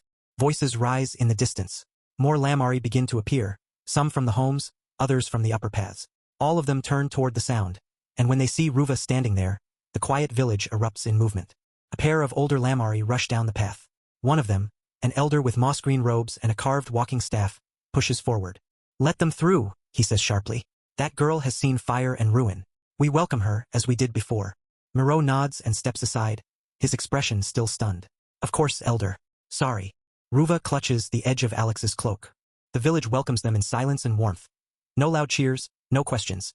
Just quiet, knowing glances and gentle hands that reach out to touch Ruva's shoulder as she passes. She's offered food, a place to sit, blankets. But she doesn't let go of Alex. Not until night falls, and the village elder invites them into his home to speak in private. After a long conversation, one filled with careful questions, quiet nods, and promises of protection, Alex makes his decision. Outside, under the silver light of the moon, the wind is soft. The trees hum with distant insects. The village is calm now. She stands beside Alex at the edge of the elder's home, her hands clenched at her sides. Her eyes are red again. Chapter 160, Lord Astrum. "You're really gonna leave me here?" she says, voice low, like saying it aloud makes it real. Alex turns to her, eyes gentle. He reaches out and rests a hand on her head, ruffling her hair slightly. "For now," he says quietly. "I still have something I need to do, something I can't bring you into." Ruva's gaze drops. Her voice cracks just a little. "But what if you don't come back?" "I will," Alex says firm. "I promise you, Ruva. Once I'm done, I'll come get you." She bites her lip, silent for a moment. Then finally she nods. Slowly, Alex reaches into his coat and pulls something out. A small, polished charm. A crescent-shaped stone woven with strands of silver thread and wrapped in pale ribbon. Alex kneels down to her level and presses it into her hands carefully. "Listen, Ruva," he says, voice low and serious. "If you ever find yourself in real danger, where you can't run, break this. Just snap it in two." Ruva stares at the charm wide-eyed. Her fingers curl instinctively around it. What will it do?" she asks, her voice trembling. Alex gives a small, reassuring smile. "It'll summon a beast. A beast, bound to the charm, will come to protect you. It won't stop until you're safe." Ruva's breath catches. She clutches the charm tighter, like it's the most precious thing in the world. "A real beast," she whispers. "Stronger," Alex says softly. "This one's loyal to you, but you have to be careful. Only use it if it's truly life or death. Understand?" Ruva nods furiously, her eyes shining again, though she blinks them dry. "I understand, big brother." Alex rises to his feet, resting a hand briefly on her head one last time. "You're brave, Ruva. Braver than most grown warriors I've met." His voice drops even lower, almost a whisper. "I'm proud of you." That's what finally breaks her. She throws her arms around him, clinging tight. Alex hesitates just a second, then wraps his arms around her in return. "You're not alone," he says. "Not ever." After a long moment, she pulls back, sniffing hard, and nods again. The elder of the Lamari steps forward, his expression kind but firm. "Come, child. You'll be safe here." Ruva hesitates, looking once more at Alex. He gives her a small smile and a nod. "Go on," he says. "I'll find you soon."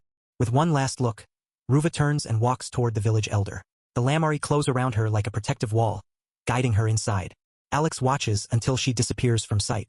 Then, without a word, he turns. Alex walks away from the village. He doesn't look back. Not until the last rooftop is hidden by the trees. Only then does he stop. A faint breeze stirs his cloak. Without hesitation, he gathers mana under his feet, light and force wrapping around him, and pushes off the ground. The world falls away beneath him. He soars up into the open sky, rising above the treetops, Higher still until the village becomes a quiet mark on the land below. Up here, it's just him and the wind. Alex exhales slowly, letting the cold air clear his mind. His gaze drifts over the endless stretch of forest, the river winding like a silver thread, the mountains distant on the horizon. She's strong, he mutters to himself, voice barely louder than the wind. Stronger than I was at her age. For a moment he closes his eyes. Memories, unwanted but familiar, flicker at the edges of his mind. Cold room, empty streets, silence. The loneliness that clung to him like a second skin when he was just a boy. No one to reach out a hand. No one to promise they'd come back. After a moment he tilts forward, mana surging again. His figure cuts through the sky like a silent arrow, vanishing into the clouds. The clouds whip past him, mist clinging to his cloak as he flies. The land stretches out below like an endless patchwork. Forests, rivers, valleys. Dotted across it, here and there, are villages and small towns. Alex slows slightly, gliding lower to get a better look. At first, he thinks he's just imagining it. But the closer he gets, the clearer it becomes. Every settlement he passes, every bustling street, every marketplace, they're all monsters. Wolf-headed beastkin laugh and haul crates. Tall, horned creatures haggle over fruit. Scaled merchants bark out deals. Children with claws and wings dart between stalls. No humans. Not a single one. Alex narrows his eyes. He adjusts his flight, angling higher, letting the wind carry him. Is this place all monsters? He mutters to himself. His voice gets lost in the rushing air, but the question hangs heavy in his mind. He flies further, scanning every town he passes. Still no humans. Not even half-bloods from what he can tell. I need to figure out where I am, Alex says. He pulls his hood a little lower over his face, shielding his features. I need a real city, he decides aloud. A place with information, maps, rumors. His mana flares again, subtle but strong, as he picks up speed. Somewhere out there, there's got to be a major city. A place big enough to answer the questions burning at the back of his mind. After some time, the sprawling outline of a city appears on the horizon. Tall stone walls gleam faintly under the sun, with wide gates flanked by towering statues of armored beasts. Smoke curls lazily from dozens of chimneys, and even from the sky, Alex can hear the muted clamor of life beyond the walls. There, he mutters. A small smile tugs at the corner of his mouth. Finally, he angles his descent, careful to land a good distance away. No need to attract attention. His boots hit the earth with a soft thud. Dust stirs at his feet. Pulling his cloak tighter around himself, Alex sets off toward the gates on foot. As he approaches, he falls in line behind a small crowd. Beast-folk merchants hauling goods, heavily armored adventurers, a few caravan wagons creaking forward. When he reaches the front, a guard steps into his path. The guard is a hulking figure, scales glinting under battered armor. A long tail flicks lazily behind him, and a thick ledger is tucked under one arm. Entrance fee. The guard grunts, voice rough. 10 silver coins. Alex blinks, mildly surprised. 10 silvers? For entrance? Considering 20 silver coins make 1 gold, it's a heavy toll for common folk. But to him, it's nothing. Without a word, Alex reaches into his coat and pulls out a small pouch. He fishes out 10 silver coins and drops them into the guard's outstretched hand. The coins jingle lightly, the sound sharp against the background noise. The guard raises an eyebrow but says nothing, only nodding once. Behave yourself inside, he rumbles, stepping aside. And don't cause trouble, especially you outsiders. Alex gives a simple nod, his expression unreadable beneath his hood. I'll keep that in mind, he says lightly, his tone polite but distant. The massive gates creak open just wide enough for him to slip through. And with that, Alex steps into the city, his first real foothold in the strange new land. Alex strides through the bustling streets, his sharp eyes scanning everything.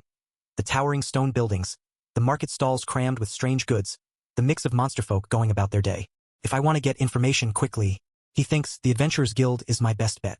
He blends into the flow of the crowd, moving with quiet purpose. It doesn't take long to find it. A wide, sturdy building with a heavy oak door, a faded banner above it bearing a sword and claw symbol intertwined. Pushing the door open, he steps inside. The inside of the guild is lively. Rough laughter and the clatter of mugs echo through the wide hall. Different kinds of monsters sit at long tables, horned, winged, scaled, furred. Some in full armor, others dressed casually. A huge board at the far end is covered in papers. Job requests, bounties, hunting missions. No one spares Alex more than a passing glance. Just another cloaked figure among many. He finds a corner table and settles down, letting the noisy atmosphere wash over him. A server, a slim, cat-eared girl, comes by with a worn notepad. "What'll you have?" she asks, flicking her tail lazily. "Something hot," Alex says. "And a drink." She nods and disappears into the crowd. Alex leans back, one arm draped casually over the back of his chair, listening. Before long, his food arrives. A A steaming stew and a mug of something dark and strong smelling. He's barely taken his first bite when a conversation from a nearby table catches his ear. Hey, you hear about that new Tier 6? One of the monsters says. A burly, lion-headed beastman, his voice carrying easily over the noise. The one that's been challenging Lord Astrum? Alex stills, listening closely. No way. Another voice scoffs, this one sharper, belonging to a sleek, lizard-like creature. Lord Astrum's been leading this continent for almost 50 years now. Ain't nobody stupid enough to go picking a fight with him. I'm serious, the lion man insists, thumping his mug down. Word is, some unknown showed up out of nowhere. Kill 2 of Astrum's subordinates already. Across from him, a bat-winged woman whistles low. If that's true, either that guy's got a death wish or he's the real deal. The lizard man leans in, lowering his voice a little. TCH. Doesn't matter. Lord Astrum's a monster among monsters. Doesn't matter if you're Tier 6. You stand against him, you're dead. The group mutters agreement, though a few look uneasy.